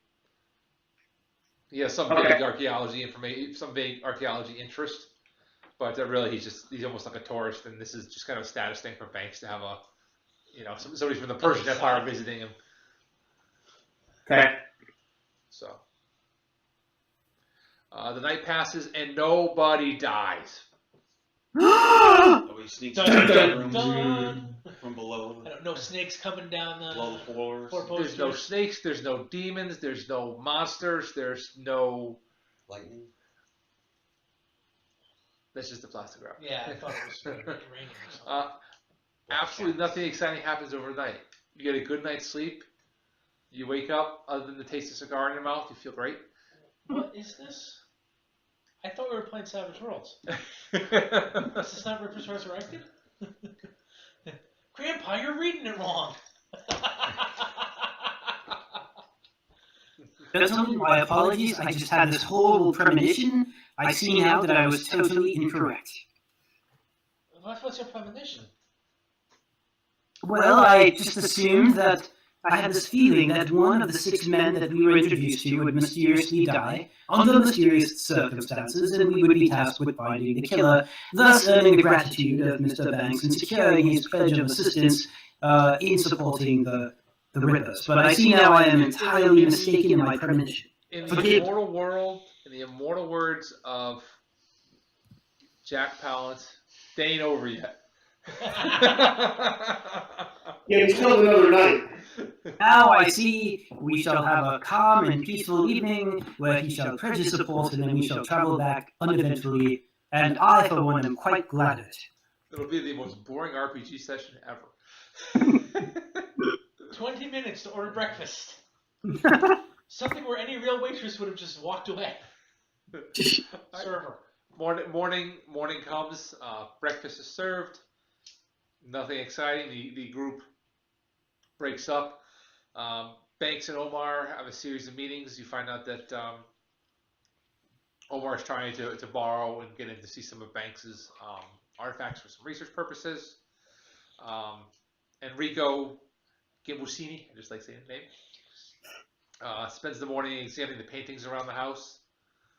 And the other two, Prothero and Puget, let me go back to their pictures so you can have a vague idea of who they all are. The cop and the military guy. Oh, yeah. Oh, come on, move my freaking page over there too. Puget and Prothero spend the morning shooting billiards. But they don't need to pull that cue stick out of his ass, man.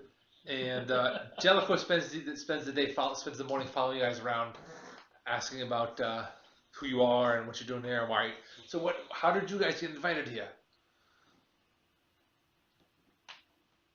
We are friends of the friends of the friends of Mr. Banks.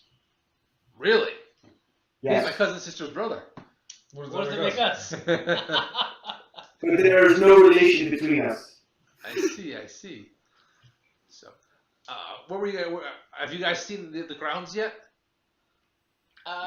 We have seen some of the grounds, yes. Yeah, we saw the gardens. We did not get the chance to see the maze.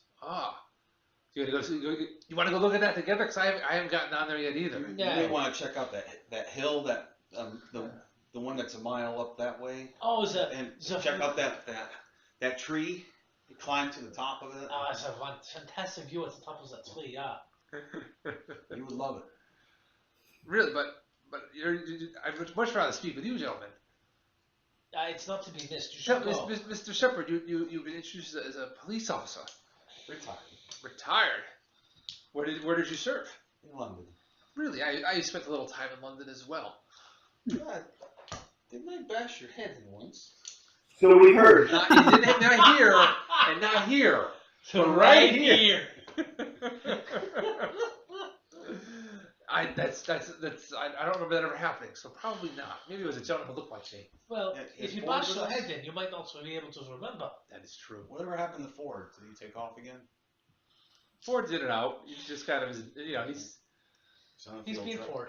he's being Ford. Wait until his knees. We need to push the plow. Guys, you should go check out the outlets. It's really cool. I climbed on top and got to the tip. Oh, never mind. Are we gonna go check out the outpost? You're awful inquisitive about why we're here. How did you get to be invited to this for Mr. Banks? Myself, Yes, sir. I am a politician. We have mutual interests that we're trying to accommodate. Would that be of a sexual nature? No, it would be of support, influence, so on and so forth. Things a gentleman of your stature would know nothing about. Because, I don't play in the dirt. No, you don't look like you've ever played with anything. I believe he's never gotten his hands dirty in his life. Maybe wiping his own ass. A true Doc. gentleman would not have to. Two gentlemen would not wipe his own ass. As well. You're making an assumption he's a true gentleman. So, House of Lords or House of Commons? Oh, Lord. Alrighty. So you make your way to the obelisk maze. I turn right. Ford shows up. if you keep your hand in the right hand wall at all times, eventually you'll get to the middle. I only turn right. Every right. Right turns all the time. It is not a particularly challenging maze. In the center. Is it we walk down the middle? In the center. Lovely obelisk. That was weird. Hey, that obelisk looks intriguing. I shifted it by accident. There you go. That's real Egyptian hieroglyphs on that obelisk. That is a real obelisk from Egypt, he said. They just moved it here. They moved it there. I read some of the hieroglyphs to try to figure out where it came from. Egypt. Okay, maybe that's too much. Maybe we didn't do that much research. No worries. You got It it. tells. I think it's from outer space. It mentions something about How do you think the Egyptians? Thebes? what was that? I think he mentioned something about the city of Thebes. No, it actually mentions the entrance to the afterlife. A little bit about the entrance to the afterlife. Ah. How it's a beacon of it's some sort of beacon related to that. So the obelisk is a gateway. So it's gateway to the afterlife. It's a beacon. Or is it drawing things from the other world into our world? Is that how it works?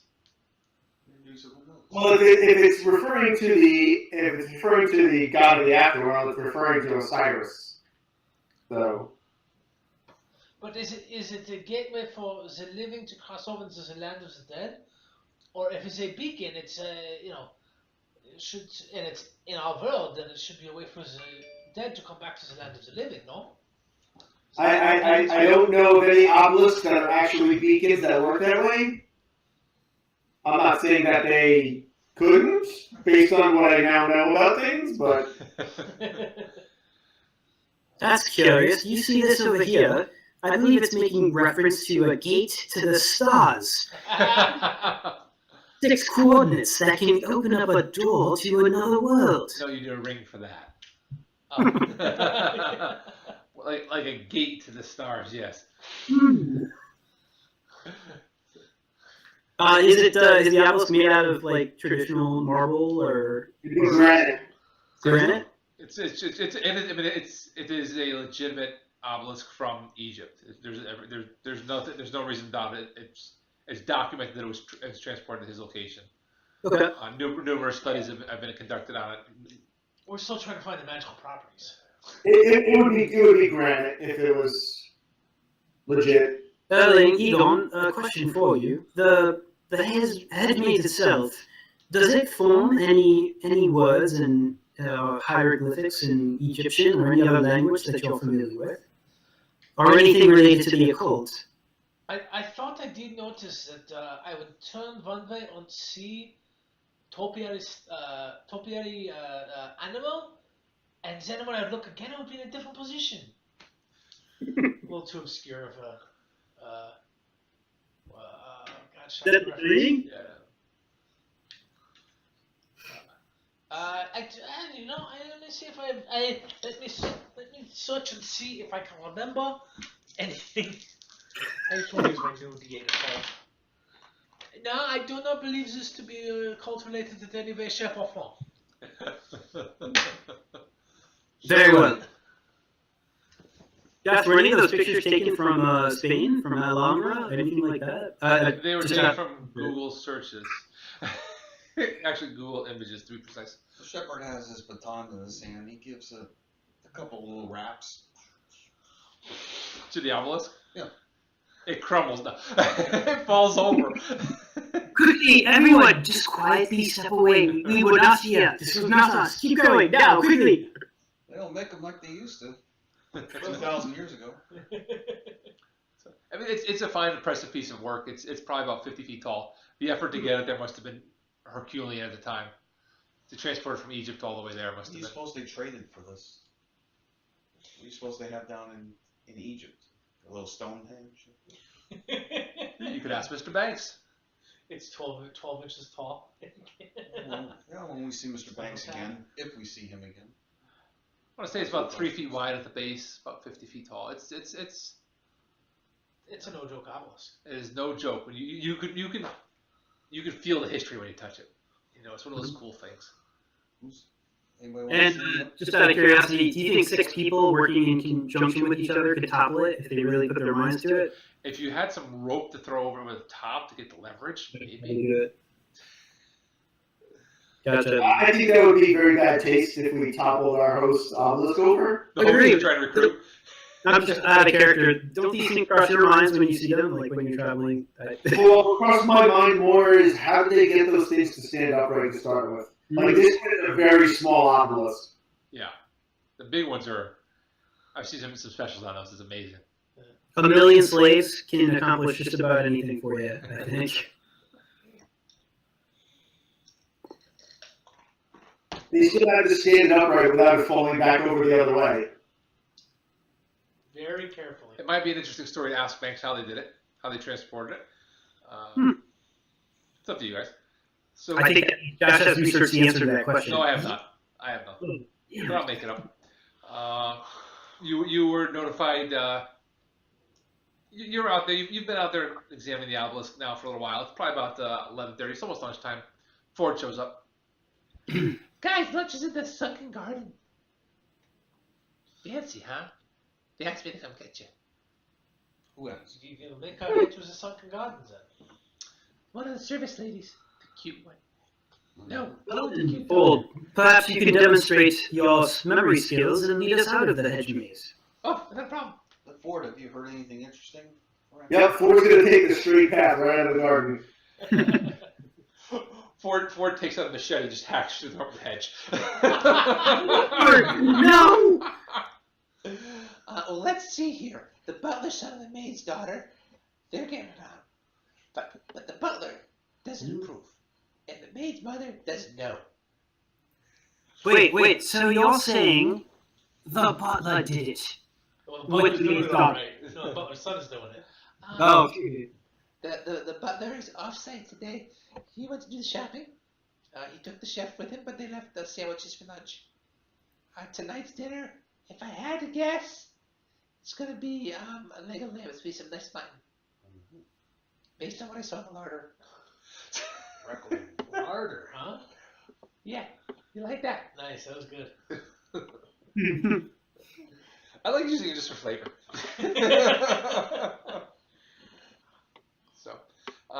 So Ford takes you out of the maze, takes you to the garden, where the food is all set up. Everybody's there for the most part. It's a nice meal, sandwiches. Nothing particularly exciting to write home about, but Banks pulls you guys aside. That's what pulls you aside, but wanders over to you as he's making the rounds, and he says, "I've been giving our conversation more thought. I am definitely interested in helping, but I need to really lock in and decide how committed I am to it. So I'd like to speak to you later tonight about some additional details." You fading there, Adam? A little bit. That would be our pleasure.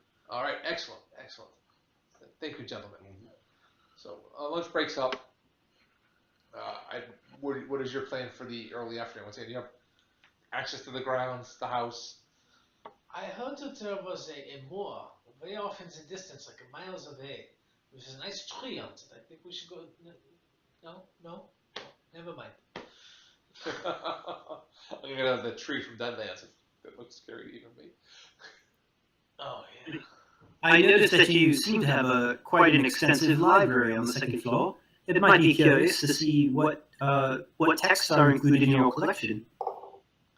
Truthfully, the library on the second floor is more for show. If you're interested in the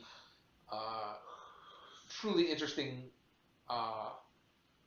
books I have, the ancient manuscripts and such, these would be in my study. Please feel free to go in there. Just I trust you'll be extremely careful with anything you handle, since it is substantially older than all of us combined. I'll make sure nothing gets destroyed or disturbed. Yeah. Chef, Twines, Catan, no problem. Listen, We're always Erling has an agility of 4, right? He's a bumbling idiot. Man, I'm just staying out of the way of this. All right, so you guys head over to the study. All right, so you start going through the study. There's manuscripts there. To Laszlo, it is boring as anything. Egon, there's some old texts on anatomy and such, when people were really doing some gruesome autopsies. Moderately intriguing, but nothing you haven't mostly seen already. Give me a notice check if you find anything extremely interesting. Nope. Shepard finds an old handbook related to police, I don't want to say tactics, but police policies and procedures from Hunt from 50 years earlier, from a historical perspective. Erling finds all kinds of interesting things. He's like a kid in the candy shop. Quirk finds some books on the speculation of mind control, which he scoffs at. When you hear a large commotion out in the main hallway. Finally, the plot advances. Just in time for us to break for the night. Is that Ford again? Cause more trouble? What's he wearing? Or is he wearing? Stepping out into the hallway. Yeah, the main hall. The room As you step out of the main hall, the one with no name in it? That's the only, So the only access to the study is the dining room? the layout of this makes no sense. You go through the dining room to the hall. I didn't make it. The cloakroom has 2 doors. That's really weird. Huh. So you make it into the hall just in time to see The place is the library. Gambasini stomping down the stairs out the front door in a big huff. Who was? Enrico.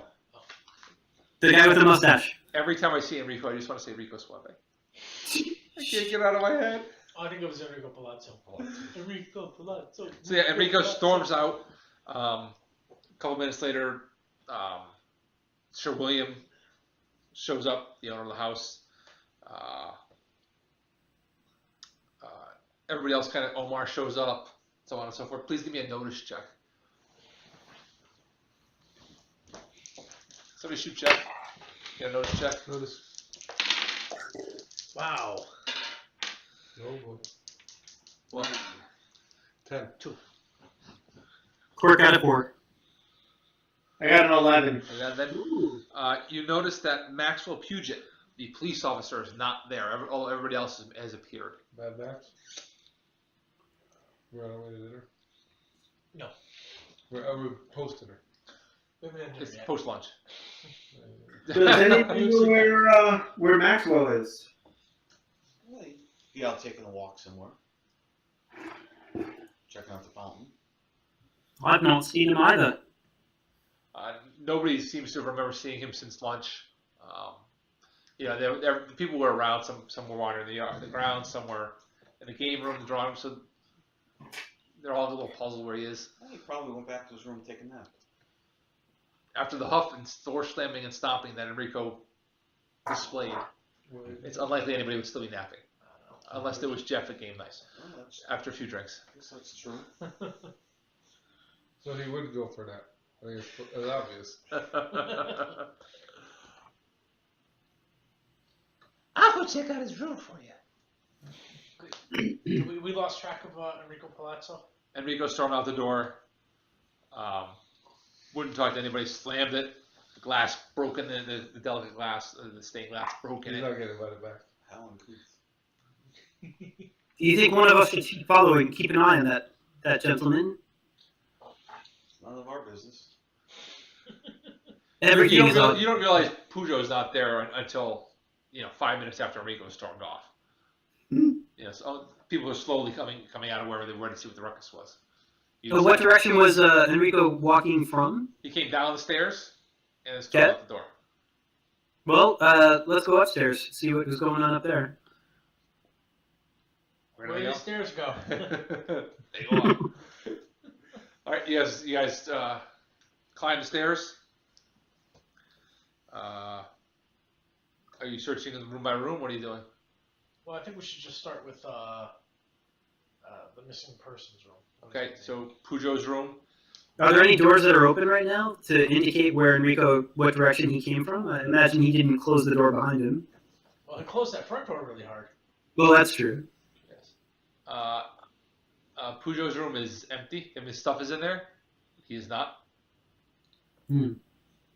You can see Enrico's door is cracked as you're wandering around, but that's all you see right now. Let's take a peek into Enrico's room. We know he's not in it. All right. You find the battered corpse of Maxwell Pujo in Enrico's room. Oh, Nothing here. good detective work. Yeah, well, Quirk dramatically holds his hand to his forehead once again. Gentlemen, I am having another premonition. I believe somebody has died in this very house. I'll do an You're a great investigation check. psychic. Look for some fresh clues. So before you, Sir William is there. He's utterly appalled. He turns to you guys and he's like, "Gentlemen, you have demonstrated 48 hours. Oh, sorry. you have demonstrated some ability to solve mysterious events. Would you please look into this for me as a personal favor?" Well, as long as it's a personal favor. Oh, we're not supposed to ask for money. I got a 5. Let me go and check the corpse. Is he actually dead? Okay, let's check the corpse, then I'll get back to you, Joel. Wait up, Jeff. Wait up. Looks like, oh boy. Gotta keep that head off though. Might still be alive. No, he's dead. He's not mostly dead. I mean, he's dead. I think he might still be alive. You think so? No, I mean, you can see him breathing. Look. What'd you check out? Was there 2 and 3? Yeah, We rolled all night. 2 and 3. pretty much. Shepard notices a man's shoe print in the blood pooled around the body. Oh, look at this over here. What have you found, Shep? It's obviously a footprint. Oh, I see. Look at the shape and the texture of this. Well spotted. Excuse me. Are you able to tell the size and general weight of the gentleman who left that print? I'm able to tell that it was left after there was blood on the ground. Ah, rightly so. Very observant. It's a good thing we have you around. Captain Obvious. Solve more crimes this way. Gotta go with the obvious to start. If only there were a way to take this blood, to find something more identifying about the individual. Perhaps some sort of information that would be passed on from father to son onward that could, without question, identify the person that we were searching for. That's If fairy we had tale. a sprig of the hair, for example, that we could compare against. It's Jeff's. Jeff, you want it? Joel? No, thank you. That's such nonsense type of thinking. You're never going to get anywhere with thinking like that. How would this information even be passed from father to son? What are you talking about? This is crazy. I don't know, it just seems that other traits pass from parent to child. The darkness of the eyes, the color of the hair, the tint to the skin. Why not qualities in the blood itself? I'll show you how to do real investigation work. We take a towel and wipe it up and take it with us. All right, there are a series of clues to be found if you guys make an effort here. Before you get completely off track. Oh wait, we've been off track since the start. I now know why Shep is retired. It wasn't voluntary retirement. Are there wounds on the body? What kind of wounds? Yes, perhaps now that I've Knife wounds? Perhaps now that people think that he's actually dead, even though I disagree, maybe I can do another check to see if I can determine the cause of death. There you go. Ah. You can do a notice, you can do an If investigate, or you that can do rolled a like a 97 healing check, would you bring it back to life? Fuck. 2 and a 3. I just. Oh, sorry. They think now. I still lose it in the light. There we go. 5. 5. Maxwell Peugeot, whatever his name is, appears to have been killed by 2 blows to the head with a blunt object. Hmm. Lead pipe. It's the lead pipe. Do we recall seeing any objects in Mr. Mustache's hand as he left Enrico's hand as he left the room? Everything's going to be noticed, Jack Bob. Only one object twirling tongue could make a nifty impression on the head like that. Lone Star. more can I do? Erling, do you mind? Shepard, do you mind not swinging that? I'm getting splashed with some water or something in the face when you swing.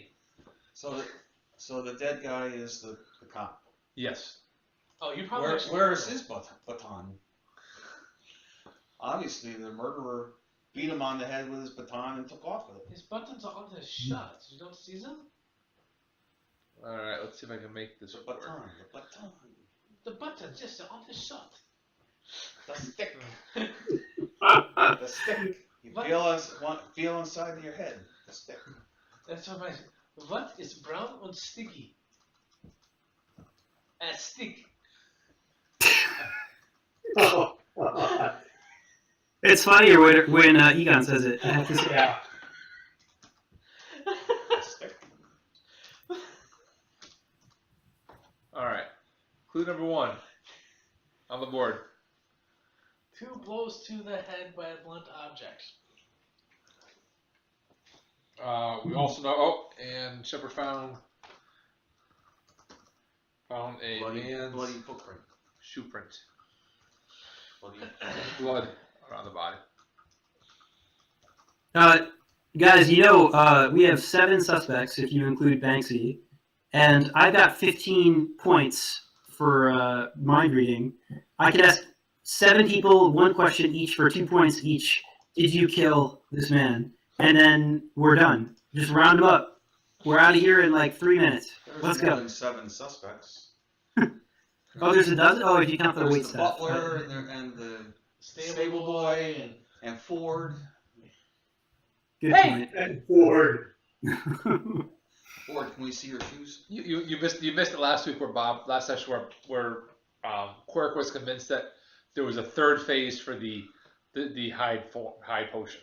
Oh. The original, the hide, and Ford. We never did see Hislop or Anton or Ford. in the same place. I don't know if they ever even saw Hislop. If you ever saw Roman other than the picture. I don't know. That's kind of ironic. So Just for the record, there is no Ford phase, right? No, there's not. Gosh, it's gonna make us think about it. Can I determine how old the body is? Has it been there since the morning? About Has it been 55 half years the old. you saw him at lunch. You saw him at lunch. It's probably 2 hours later. So he's been killed within the past hour and a half to 2 hours at most. Okay. I can't narrow that down any further with a forensic examination. Probably not. Okay. You're welcome, guys. There are other. Is the blood still flowing out of the wound? No. Obviously, we need to find Enrico and detain him. And put him to the question. Because I know they have ways of making him talk. Gentlemen, let us all agree that the next time we are in similar circumstances and we see a quite angry person leaving the premises, we send someone to follow. Or we simply tackle them and hold them until we can ask questions. That'll smooth things over. Yeah. Will we search the room? Are there signs of a struggle? All right. Well, give me some notice checks here. We'll see what we find. What about Maxwell's hands? Do we see anything under his fingernails or marks on his hands? No. Okay. 5. 5. No defense. A single line of blood spots streaks the ceiling of the bathroom. The bathroom. Yes. Which let me see if I can do this The better. downstairs bathroom? The necessary. What if I can copy that? Water closet? WC. The loo. How am I gonna do this? Snap does not give me a lot of opportunity here at work. You can't write in white. Type in white. Go away. Stop around. Get out of the way. Excuse me. Oh, there you go. You got a little space to work there. Excuse I me. just make space, man. Do you think the map is intentionally supposed to have coffee stains, or are those supposed to be like faded blood stains? If those are plated blood stains, that's kind of creepy. Hmm. I don't know. It just, I find it weird. All right, Maxwell. Kill. by 2 blows to the head of a blunt object. Hey guys, what's brown and runny? What? A stick. Usain Bolt.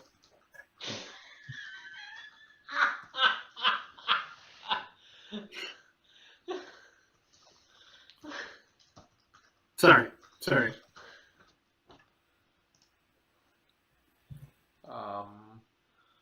Single line of blood.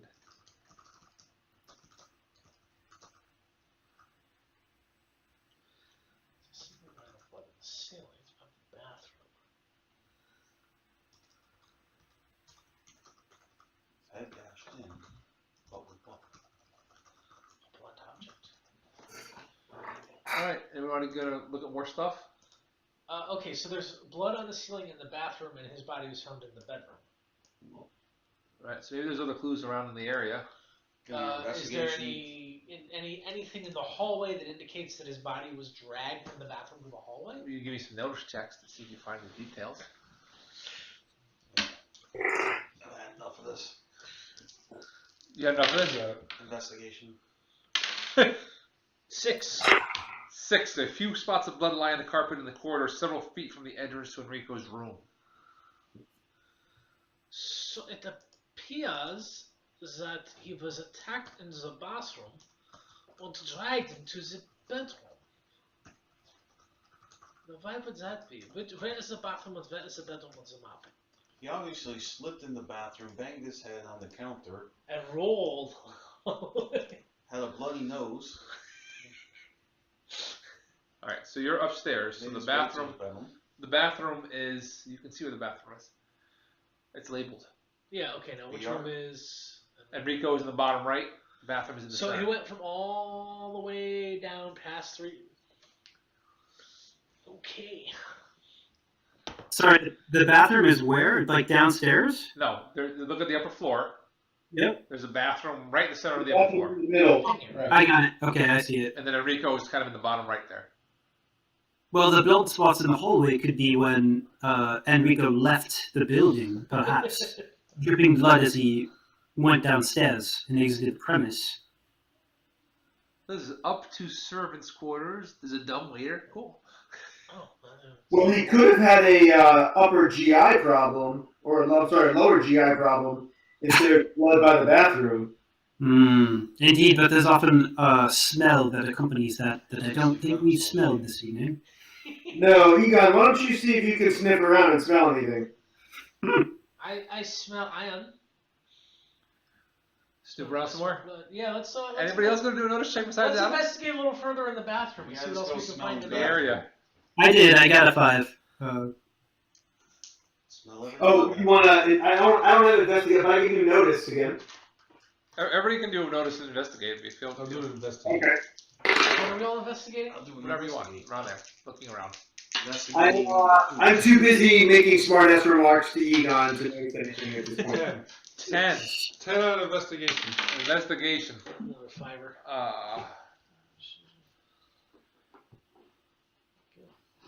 Wow. Laszlo looks in the dumbwaiter, Hmm. and inside the dumbwaiter, near the master bedroom, the pulley ropes are stained with blood. Fresh.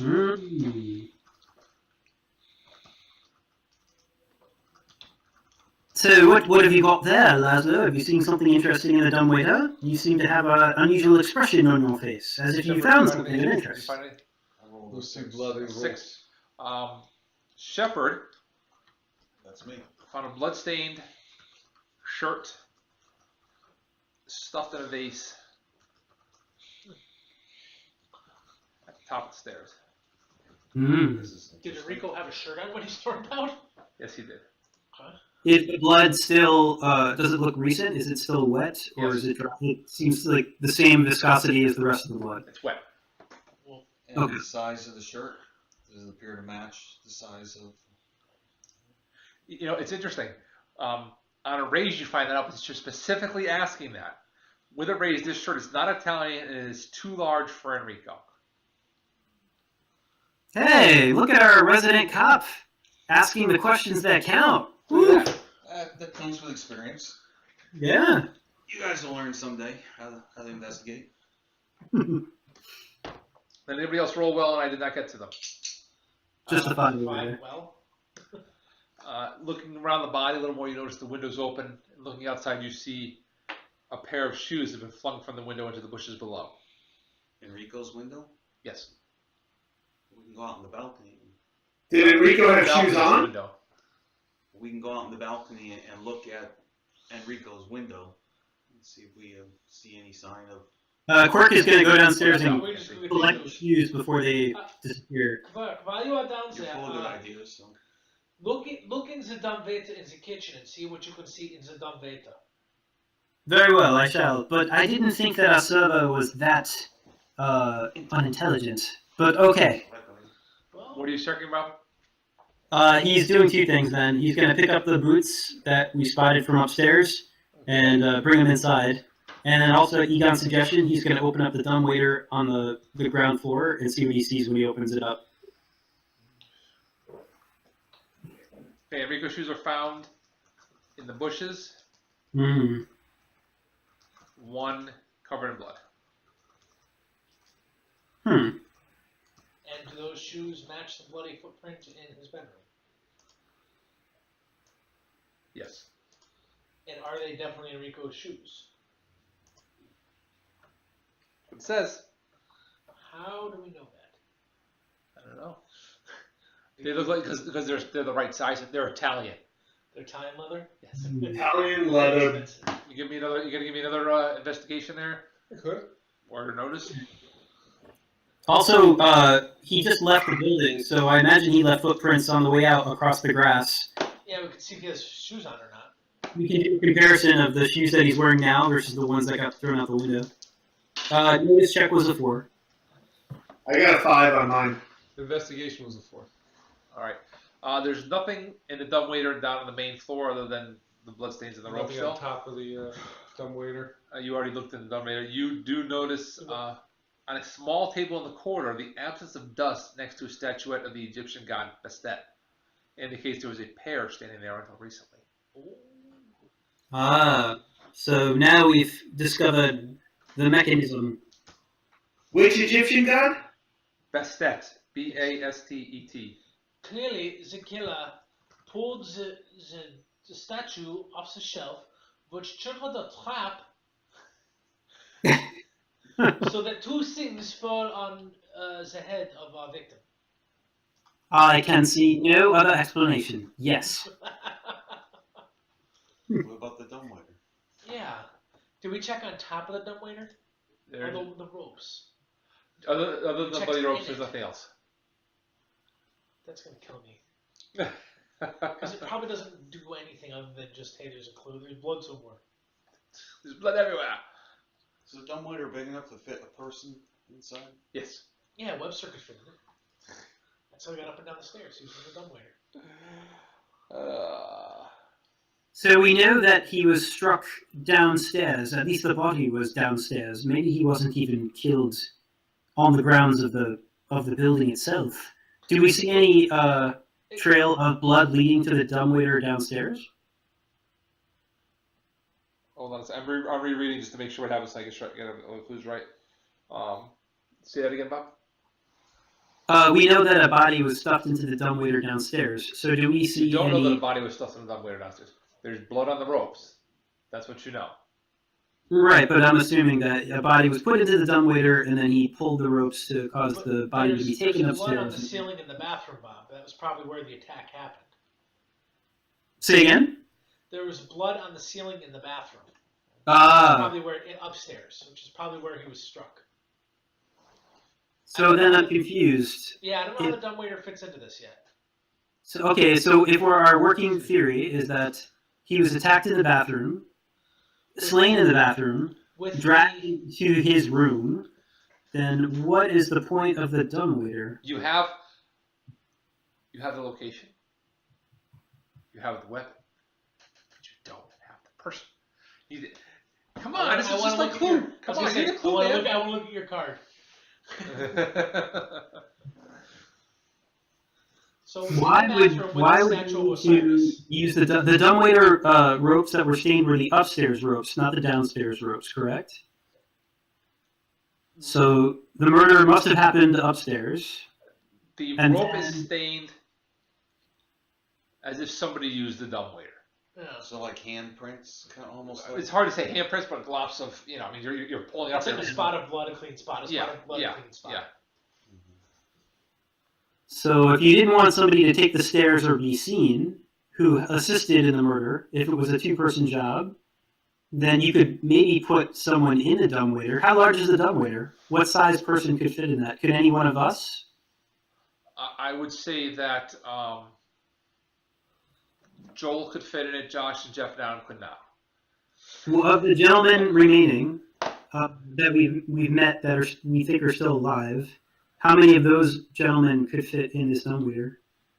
Look at Bob using all craziness. Well, we'll just go over here. So Enrico could certainly fit in there. Yep. So we thought maybe the dead guy was in there and brought upstairs, but Banks maybe not. could fit in there. Enrico could fit in there. Armstrong would be a tight fit, and you don't know that he has the physical stamina to do it. Jellicoe could probably fit snugly, as could Omar. So there's no one who could not fit. They all could fit. Armstrong would be a very tight fit.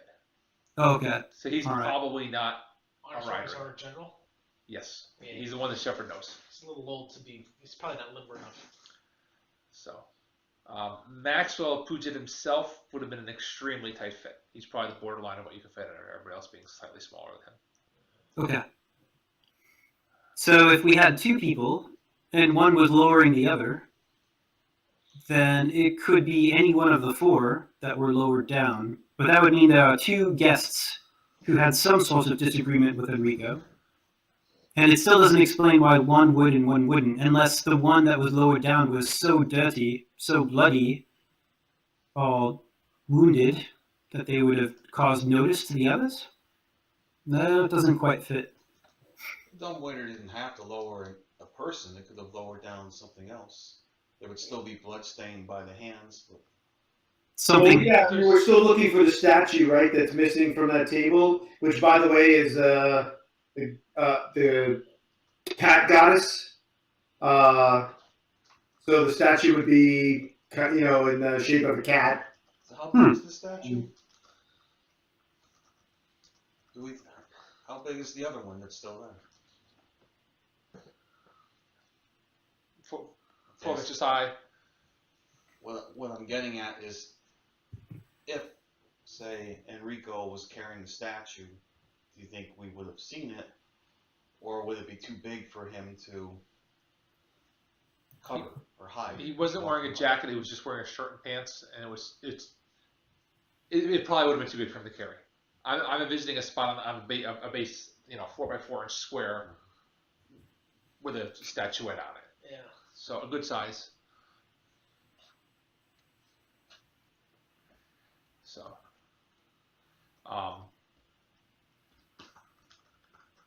Is Banks with us as we're doing this investigation? Banks is there. He's very interested in what's going on.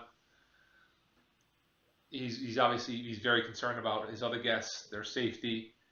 He wants to solve this as soon as possible. He has sent 2 of his staff to see if they can locate Enrico. Omar is visibly shaken. Jellicoe seems to be the slimy cat that he is. Armstrong has seen more dead bodies than any of you, so he's a little put off by the whole situation. But Is Ford still with us? Hey guys, what's going on? Whoa. Ford, can you? Why are your hands so red? That's what she said. Josh Quirk probes the mind of their benefactor in an attempt to ask a single question. Did you have any involvement in the murder of Enrico? Enrico didn't die. Maxwell Puget died. Oh, sorry, Puget. Sorry. He had nothing to do with it. Okay. Just want to ask Ford. We need to find Enrico. He's disappeared from a crime scene. Do you think you could scour the area a little bit and see if You want it? You got it. Ford disappears. Poof. He's out of there. I just noticed your shirt. Nice. It's soft too. Is it? Oh yeah. Nice. Ford disappears, and wherever Ford goes. So we should have asked him to also round up the butler.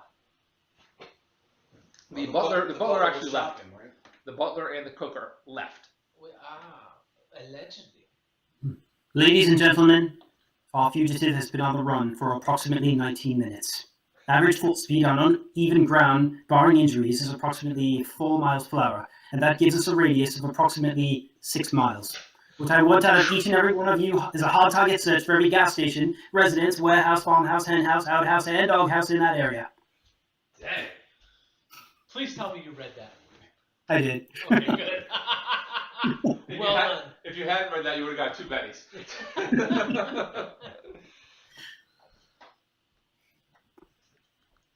Sorry, I had to close windows. I was getting I'm in chilly. the doghouse. I guess I missed the hen. I mean, I guess, Egon, at this point, why are we not probing the minds of the other ones?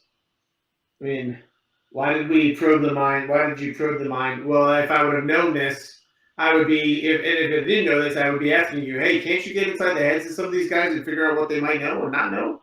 First ones we've run into so far is Banksy. We haven't seen any of the others. All of them showed up in the hallway. Yeah, they all showed up in the hallway. If I missed that. If anybody wants to give me a notice check with a raise, I'll tell you the order in which they arrived. I don't want to bother. What was it?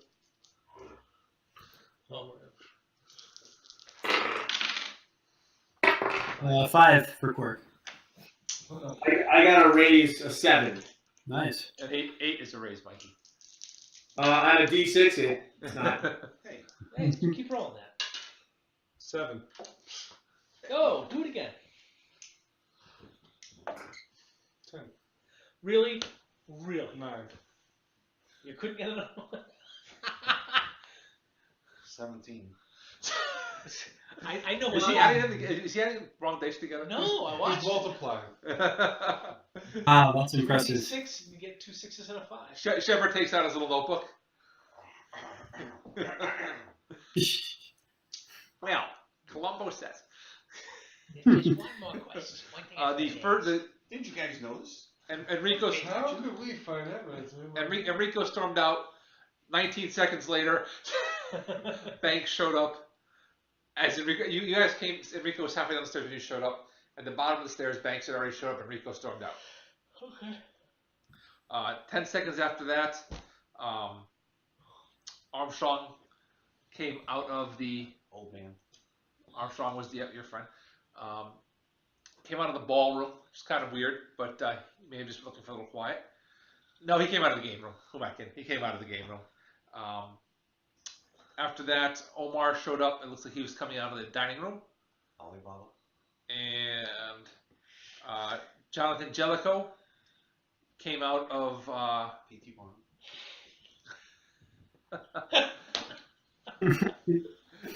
he came out of the drawing room. He was the last one by about a minute and a half. And where does the dumbwaiter go on the main floor?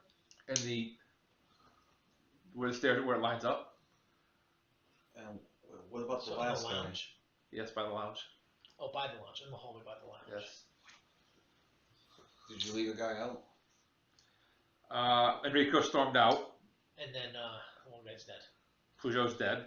Yeah. So then there was Banks, Armstrong, Omar, and Jellicoe. Banks is the first guy that you showed He's us? the owner. He's the homeowner. Okay. Morton. Oh, no, Teddy Roosevelt. Oh, yeah. Okay.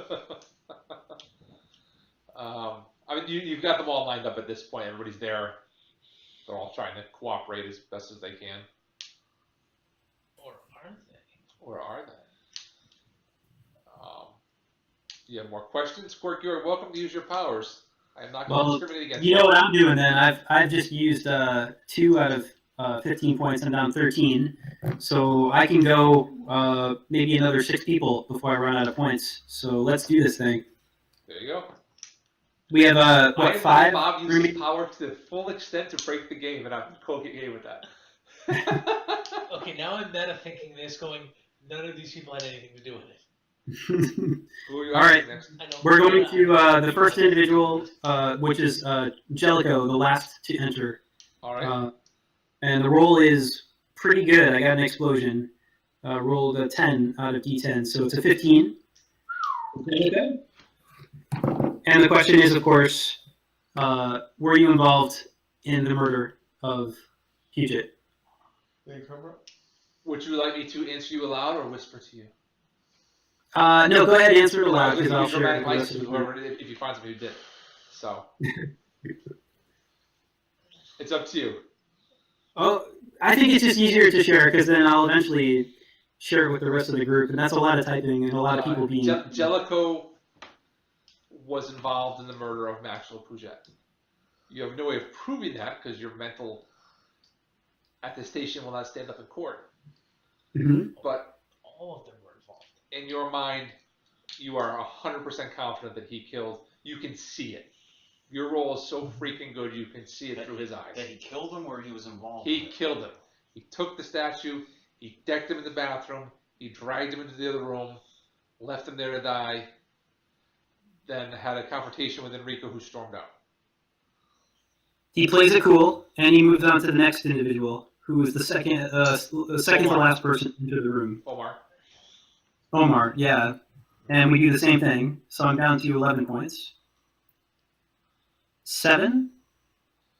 Omar How many- shakes his head because he kind of can feel you in there a little bit, but he's an honest and innocent guy. He's really just there to try to borrow some artifacts and do some research.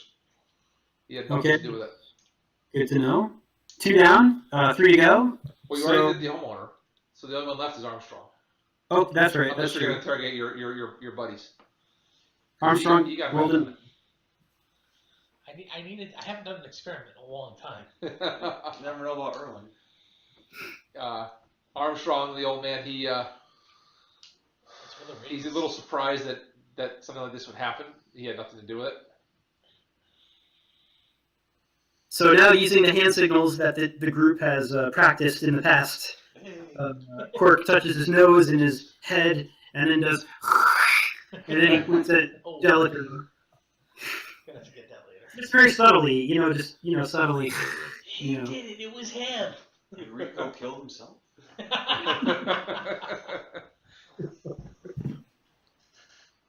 All right, so you attempt to how do you handle this exactly? I don't think it makes sense to. We've just drawn an ace. I don't think it makes sense to reveal our hand yet to our opponent when we don't have any ammunition. So I don't think it's worth it to say anything yet. We still have some time. Do you get 3 questions per person? No, just one. I can ask one question. Okay. But you can roll again to do another I can question. try to roll again. That's true. And I still have 11 minus 2. I got 9 points left. So I can still go 4 more questions. I guess we go again. Why did he kill Enrico? Or what the dispute was with Okay. We'll go with why, because if there's a dispute, that would come out in why. Okay. But you just keep rolling, don't you? Oof. 8.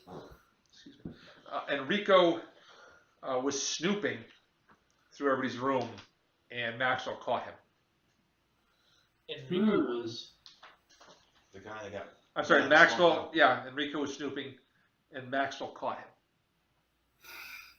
That's curious. Usually if somebody's snooping through my room, I get a little angry, but I don't go all Hulk on them. That's... But when Enrico stormed away, Yeah, there was a Jellico body. took the opportunity to kill Maxwell to frame Enrico. Yeah. Benny. Where does it go? Ah, okay. Everybody get that bit? Yeah. So at this point is what we find out after Quirk tells us is that Enrico doesn't even know that there's a body right now. Probably. Correct. Enrico stormed off. Jellico took the opportunity to kill Maxwell to make it look like Enrico did it. That's why Enrico's shoe was thrown out with the blood on it. Yeah, very clumsy. So then the next question, I've got 3 left, would be, what's Jellico's beef with Enrico? Yeah, I keep doing this. He's going to figure out that I'm reading his mind. This luck can't last. So, what was your question again, Bob? Say again? What was your question again? What is Jellicoe's beef with Enrico? I think we need to focus on the victim, don't we? Oh, another 8. I'm lucky for another day. And I only have 5 points left now.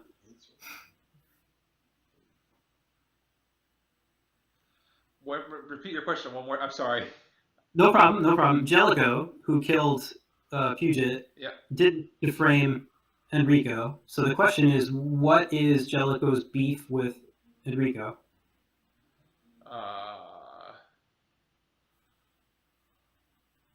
Jellicoe's beef with Enrico. Why did Jellicoe? No. want I'm trying to. It doesn't really spell it out here.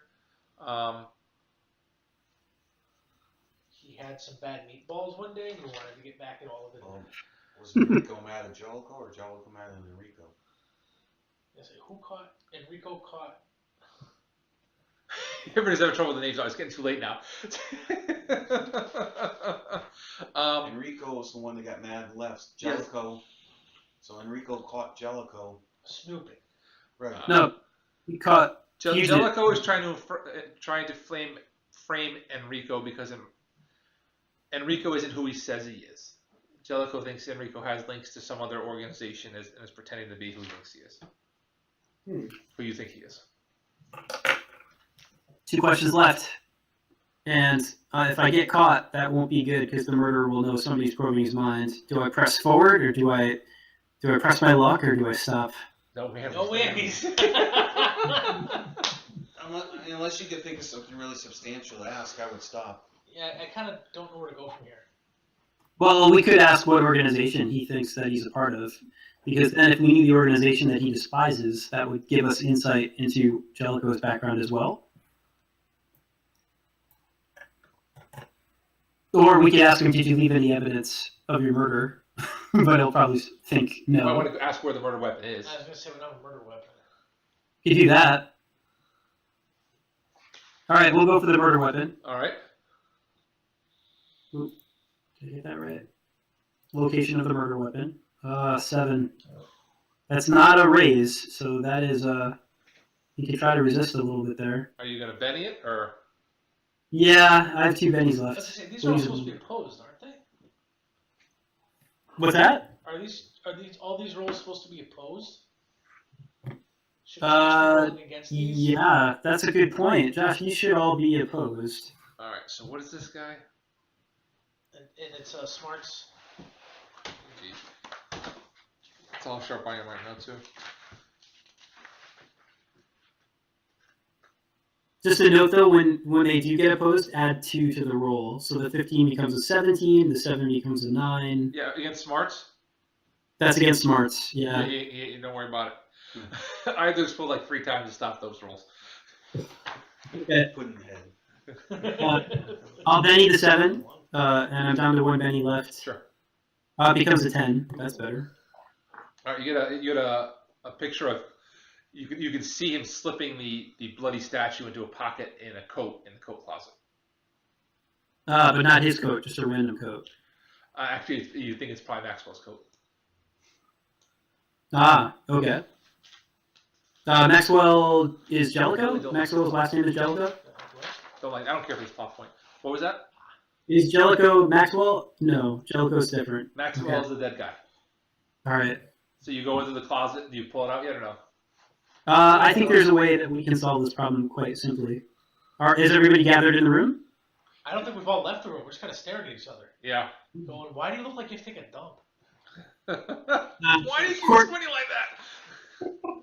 Kirk holds his hand to his forehead, and he says, "Gentlemen, the murderer is in this room, and I have seen him dispose of the murder weapon with my very eyes. He thought that he was being clever, that he did not see me in the corner. I happen to know Jellicoe disposed of the murder weapon, the figurine of the cat, and put it into the jacket of Maxwell in the closet. I saw him do this." How could I possibly have done that? What are you even talking about? If you look in the closet in that jacket, you will find where I saw Jellicoe dispose of the murder weapon. How do we know you didn't dispose of the murder weapon in there? Because I was surrounded by 4 other people. That you came with, your friends and accomplices. Hmm? Simply open the door and find the murder weapon that Jellicoe himself deposited. You need no further proof. Do you go pull it out of the cloakroom? Not me. I suggest somebody neutral do this, so that they know that I did not just plant it there. So Banks walks. Owner, yeah. Kind of hard to plant the statue. Sleight of hand. Banks walks over. He opens the door. There's the. Let's see, he was a magician. He's probably got sleight of hand.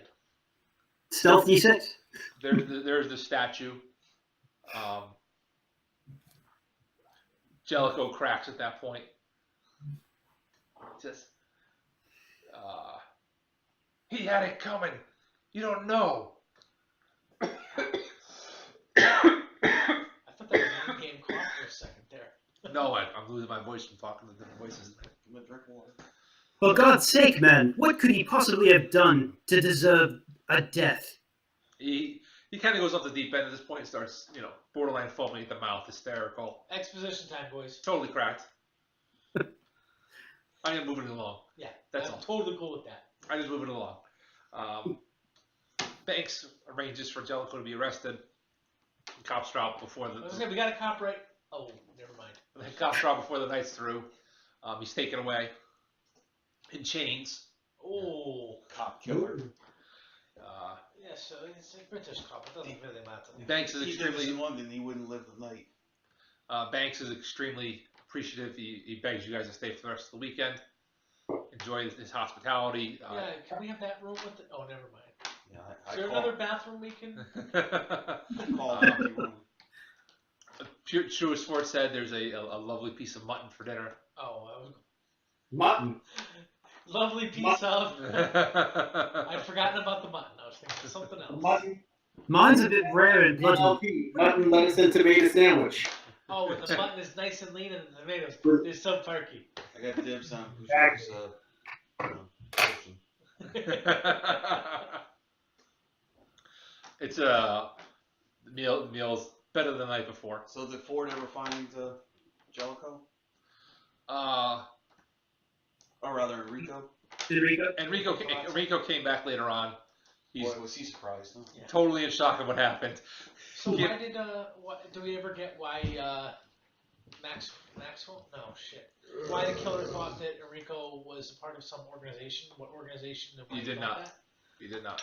We didn't get that out of him. All that ranting he did while we were waiting for the cops to show up. It was probably like 2 hours. It was very vague. It was very vague about they'll come get you. Don't, His mind was completely, yeah, off the deep end.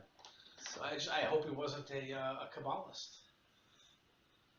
Big beard. And It's like trying to talk to Erling. You just can't tell.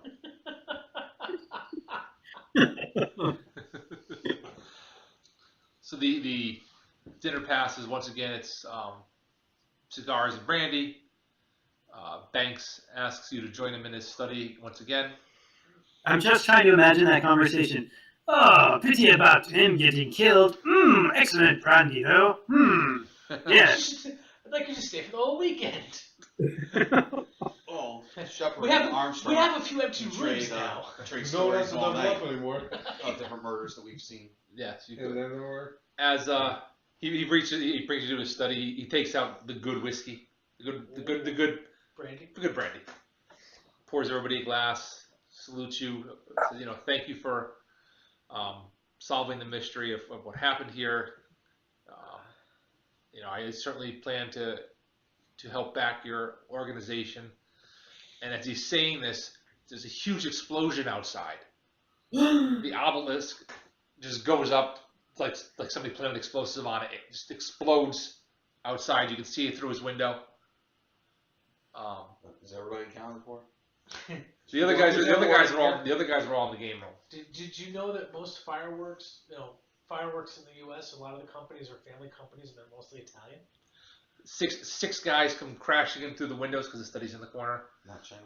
One grabs Banks, starts dragging him out the I window. mostly made that up. I spring forth to action. I pull my. Wait. Protector. Straight forth, Burly Protector. Spring forth like a Burly Protector. The other guys engage each of you, because conveniently there's 5 of them and 5 of you. So, let's do initiative. Do I have an initiative? Do I have a combat one here? Really doing combat at 20 after 11. I won't wrap it up. This is the end. So, I don't have a good combat one. Do you have a deck of cards? Yeah, I do. Do you guys just want to ad-lib it, or you want to roll it out? Bob, Mikey, ad-lib it or roll it out? I think we can handle it, probably. Yeah, I agree. Yeah. Sure. I think it's pretty easy to do that. I mean, it's only the 5 guys, and you guys. The one guy has grabbed. Banks is trying to drag him out. The other 5 each engage one of you. So why don't we do an opposed strength check? That sounds fair. And and we'll go from there. Laszlo. What am I looking at? I am not doing an opposed strength And check. the magic has failed. What are you doing? Strength. I am doing the Laszlo special. Because I have a lit cigar and a mouthful of brandy. I'd give you a penny if it made a difference right now. My guy's gonna get all lit up right here. All right. Roll it up. Oh. So roll something cool. Hey. Yeah. All right. Yay. I'll roll my. I want to say I think at agility. this point you should have a fire breathing skill. That's an edge. Jeff may create a custom edge. 7. 7. You managed to light that guy up and not everything else in the room. He is in your face. You're like right at his chest and in his face. He just tumbles right out the window, on fire, running into the night. That's a Laszlo. I love it. Laszlo special. It's a P.T. Barnum circus. 10 cents to the egress. Pay up. Egon. I got a 3. Yeah, I got a Benny. What the heck? Let me roll that again. Where's my strength? I'll throw it to you. Another Benny? Explode on both of them. No, Or is the second one? no, I got One a skinny 2 roll. in cutting. I got another Benny, but it's under the chair, so I lost it. It's my own fault. Lost one of my new poker I'm gonna chips. get it when we get up. Yeah, I got a 3. I got a 4. Yeah, you win. Your I've guy successfully wrestles you, restrained. knocks you to the ground. I'm trying to fight to get my pistol, and he's just keeping my hand trapped. Shepard, He's got his baton, so he's I doing would some expect of no those, less. some of those police moves. Try to get behind the head and the neck. All right, so you can do a fighting move rather than strength. These are connected. Whatever that means. Don't worry about it. I'll do it. It's an early morning Josh project. Yeah, I know it's part of his workout, right? There we go. 6. 7. Oh. All right, he has a parry of 5. He stands no chance. You belt him upside the head. He's dazed. And The sound of wood blocks hitting each other. Oh, like me and my brother's heads. all right, Erling. Did your mother ever do that to you guys? No, we bang them together on our own. We weren't smart sometimes. Mother couldn't. Erling, reach what do you got? I'm assuming we had all our weapons with us. I guess you have your weapon. You can try to draw quick if you want to shoot. I'm going to try to draw and shoot. Don't you have a whip? If I stayed awake, I would have said I'll pack. I do actually have a whip. Looks like somebody. I've never tried to use it, though. It is a very interesting... It's Let's try it. Let's try it. Okay. Let's try it. So it's strength plus D4. It's got a reach 2. And if I hit somebody, the way it works is it ensnares them or entangles them, and they then get a -2 to their parry for the next round. I see. For the record, their hindrances are mean and ugly. No, they are just Right. goons, aren't they? Actually, I would, thugs. I would call that a feature, not a bug. That's like an edge in this case. Yeah. So I rolled a 7. All right, so they're parry of 5. +2. You whip out your whip. You whip the You whip. want the description? Or you want me to do it? You can go on ahead. You're already whipping out my whip. Whoa. Snap it out there, right around the ankles. Pull his feet out right up from under him. Guy goes down like a ton of bricks, completely knocks the wind out of him. Nice. Quirk. So he's prone and stunned, huh? He now has a -2 to his parry. Well, Quirk's almost out of power points, so he can't use that trick anymore. He's going to race over and crack him on the noggin and see if it helps with his meager fighting skill. Who are you? Well, you have one engaging you. Everybody had one engaging them. Oh, okay. Well, then he doesn't have a weapon, so he will try to do the old fisticuffs, punching the gentleman in front of him. Put him up. Put him up. Put him up. Oh, I exploded. 10. Fighting against his parry of 5. You decked. Oh, the bow. That's a hit with a raise. Yeah. Fighting's 1d4, right? D4 plus strength plus D6. Oh, strength is d4. Okay, so D4 plus D4 plus D6. there's first d4 plus 1d4 for strength. There's another 2, and 1d6 for the bonus, and that's a 4. So a total of 8 damage. So, Peter Brady lays out body hitting. I thought it was your name. Quirk What? stuns the Don't guy put with boys on the that speed of his Brady fist, Bunch. punching him repeatedly What's with until that? he actually falls right back out the window, tumbles into the darkness. 10 cents to the egress. Fool! So Try most to of do us took care of our guys. So everybody except, I gotta roll for Ford. no, Ford is not there. I gotta beat a 5 with Thanks. I don't yeah, know. Banks. Thanks. I gotta.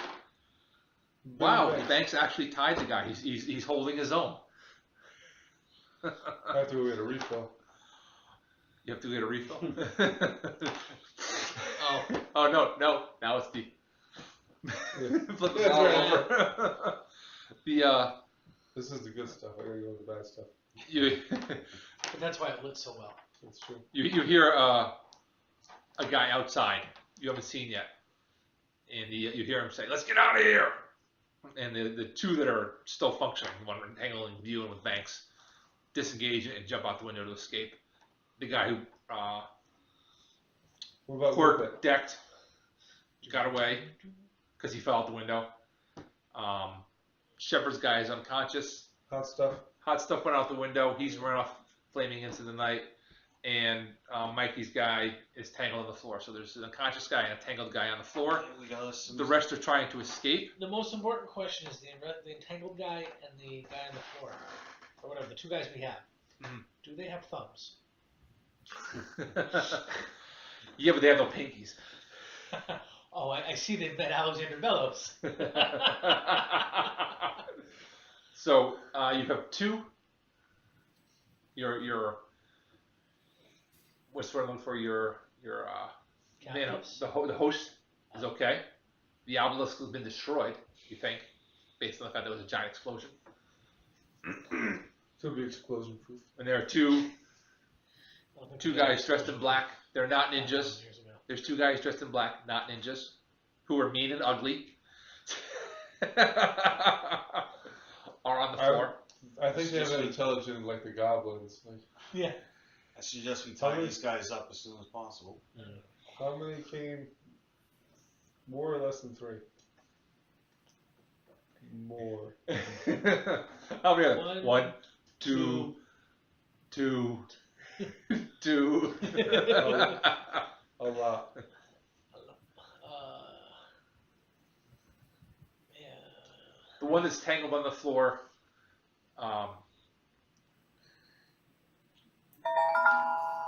That's interesting. Tosses something into his mouth. Oh no. I And immediately run. starts foaming with his mouth. And I jump. Guys, I immediately. jump on it. There's a chair next to me. I run up. I jump on the chair, jump, and I drop an elbow. Right out his chest. Crushed his Try to wind- knock everything out of Crush his his mouth. windpipe. So I pick that You guy. greedy. I say if the other guy, I say, oh, I pick up the dead guy and say, oh, you better tell us where you better tell us who sent you. And I stick my gun in his mouth and say, That's my oh, line. what's the matter? Can't talk with the gun in your mouth? How about this? That was the dead guy. It's a dead guy. So there's still the guy who's tangled up on the floor. And then I go to the guy who's tangled up and say, now, how about you? Have you got something for us? I will die for what I believe. Oh, So well, did I steal your thunder? No, I've got my guy tied up. We've got a good prisoner here. When Where it did comes you to, get your doctor's degree from? of course, I beat him silly so bad he may not wake up for Do a while. no harm. It's hard to harm. It's hard to harm those I'll let Erling Didn't make it there. interrogate him. That's what he does best. All right, so you have the captured guy. Untouchables? Banks is pretty distraught at this point. He'll be okay. You know, he's pretty. What the hell just happened here? We'll get you another obelisk. Yeah, I clearly go over Diamond to does. protect Banks and pull him away from the windows. Right. You can. It's pretty obvious that the guys who were there hightailed out of it. They weren't prepared to the fight you put up as quickly as you decked them out. Well, most Despite the doctor. Tie the guy's hand behind his back. we make you search his mouth for any false teeth. You just pull out all We his pull out all his teeth. teeth. You guys are vicious. No I'm thinking buttons. like the Hydra, cyanide tooth. All buttons pulled off. Make sure the guy can talk. Oh, so we cut out his tongue. No, wait a minute. He has no tongue. No, he he's unconscious. He's unconscious. Shepard decked him well. It's you can see the big lump forming on the side of his head. Don't mess with me. He should ice that. It's gonna hurt. Yeah. Banks says, "Let me send somebody into town. We'll arrange for the police to pick him up." Again. We'll give them police. So you ready to join us now? I am, but I'm hoping that you guys can provide me some measure of protection. It's obviously of interest in me for some Didn't reason. we demonstrate? You, the Rippers as a whole. I think the best protection we could give you is a lodge in London, up there. I'm willing to come back with you to talk to them about arrangements, but I will not be a captive for you. It's not so we don't have any ropes. You're not simply your captive. Just come with me if you want to live. Okay, I'll go with you. Wait a minute, NPCs aren't supposed to say that. All right, he returns with you to London. Mina and Jonathan arranged to have a couple of Ripper agents. Quark, you had to interrogate that guy. Resting and asking questions and resting and asking questions. They arranged for him to come back with you to the Ripper's lodge. So we tied him up and we threw him over our shoulder and took him on the train? The Rippers made arrangements with the local police to extract him, and they are interrogating him. Yeah, but no. Quark gets him first. He's unconscious for a week, based on somebody's blow to the head. I will recap what you always His said. brain damage. All I rolled and, was a 7. What happens if I roll a 14? Brains Brains are everywhere. flying everywhere. Poetic license, dramatic license. So, Darn police brutality. so ends plot point 2, which, like I said, I wasn't a giant fan of, but it played out okay at the end. No, it was good. It was entertaining. Yeah. It takes too long to get started. That plot point takes a long time to get into. What do we learn? You learn it. The obelisk was blown up for some reason. There are people who believe something. I would dare say that the people who tried to steal, kidnap our host are probably of the same organization as the killer from earlier in the evening. Probably bad guys. I think that they might be our next bad guys. Thank you, sir. A sucker is born every minute. Was that P.T. Barnum, by the way? Was Jello's picture burned? I don't think so. I didn't happen to read where I got it. I just found the picture. Are you still recording? Yes. So some Mikey had a topic that we'll assume you guys drew the connection. If you read what I suggested you might want to read, which is the session 10 recap. Got it right here. Jellicoe owned Bremerhaven Books, Oh, which, as you'll recall, was handling a great deal of Egyptian He artifacts. did- Stolen Egyptian artifacts. yes. So I will leave it as that, and I will say, good session, gentlemen. Probably 2 weeks. Okay. I had trouble making it in 2 weeks. I'll be in Philadelphia that day for Christmas graduation. So I may be back in time to either come or come late. All right, we can work around that So too. we have to come back that day. She graduates on a Monday. There's a double ceremony. Sunday it's the school, Monday it's the College. whatever,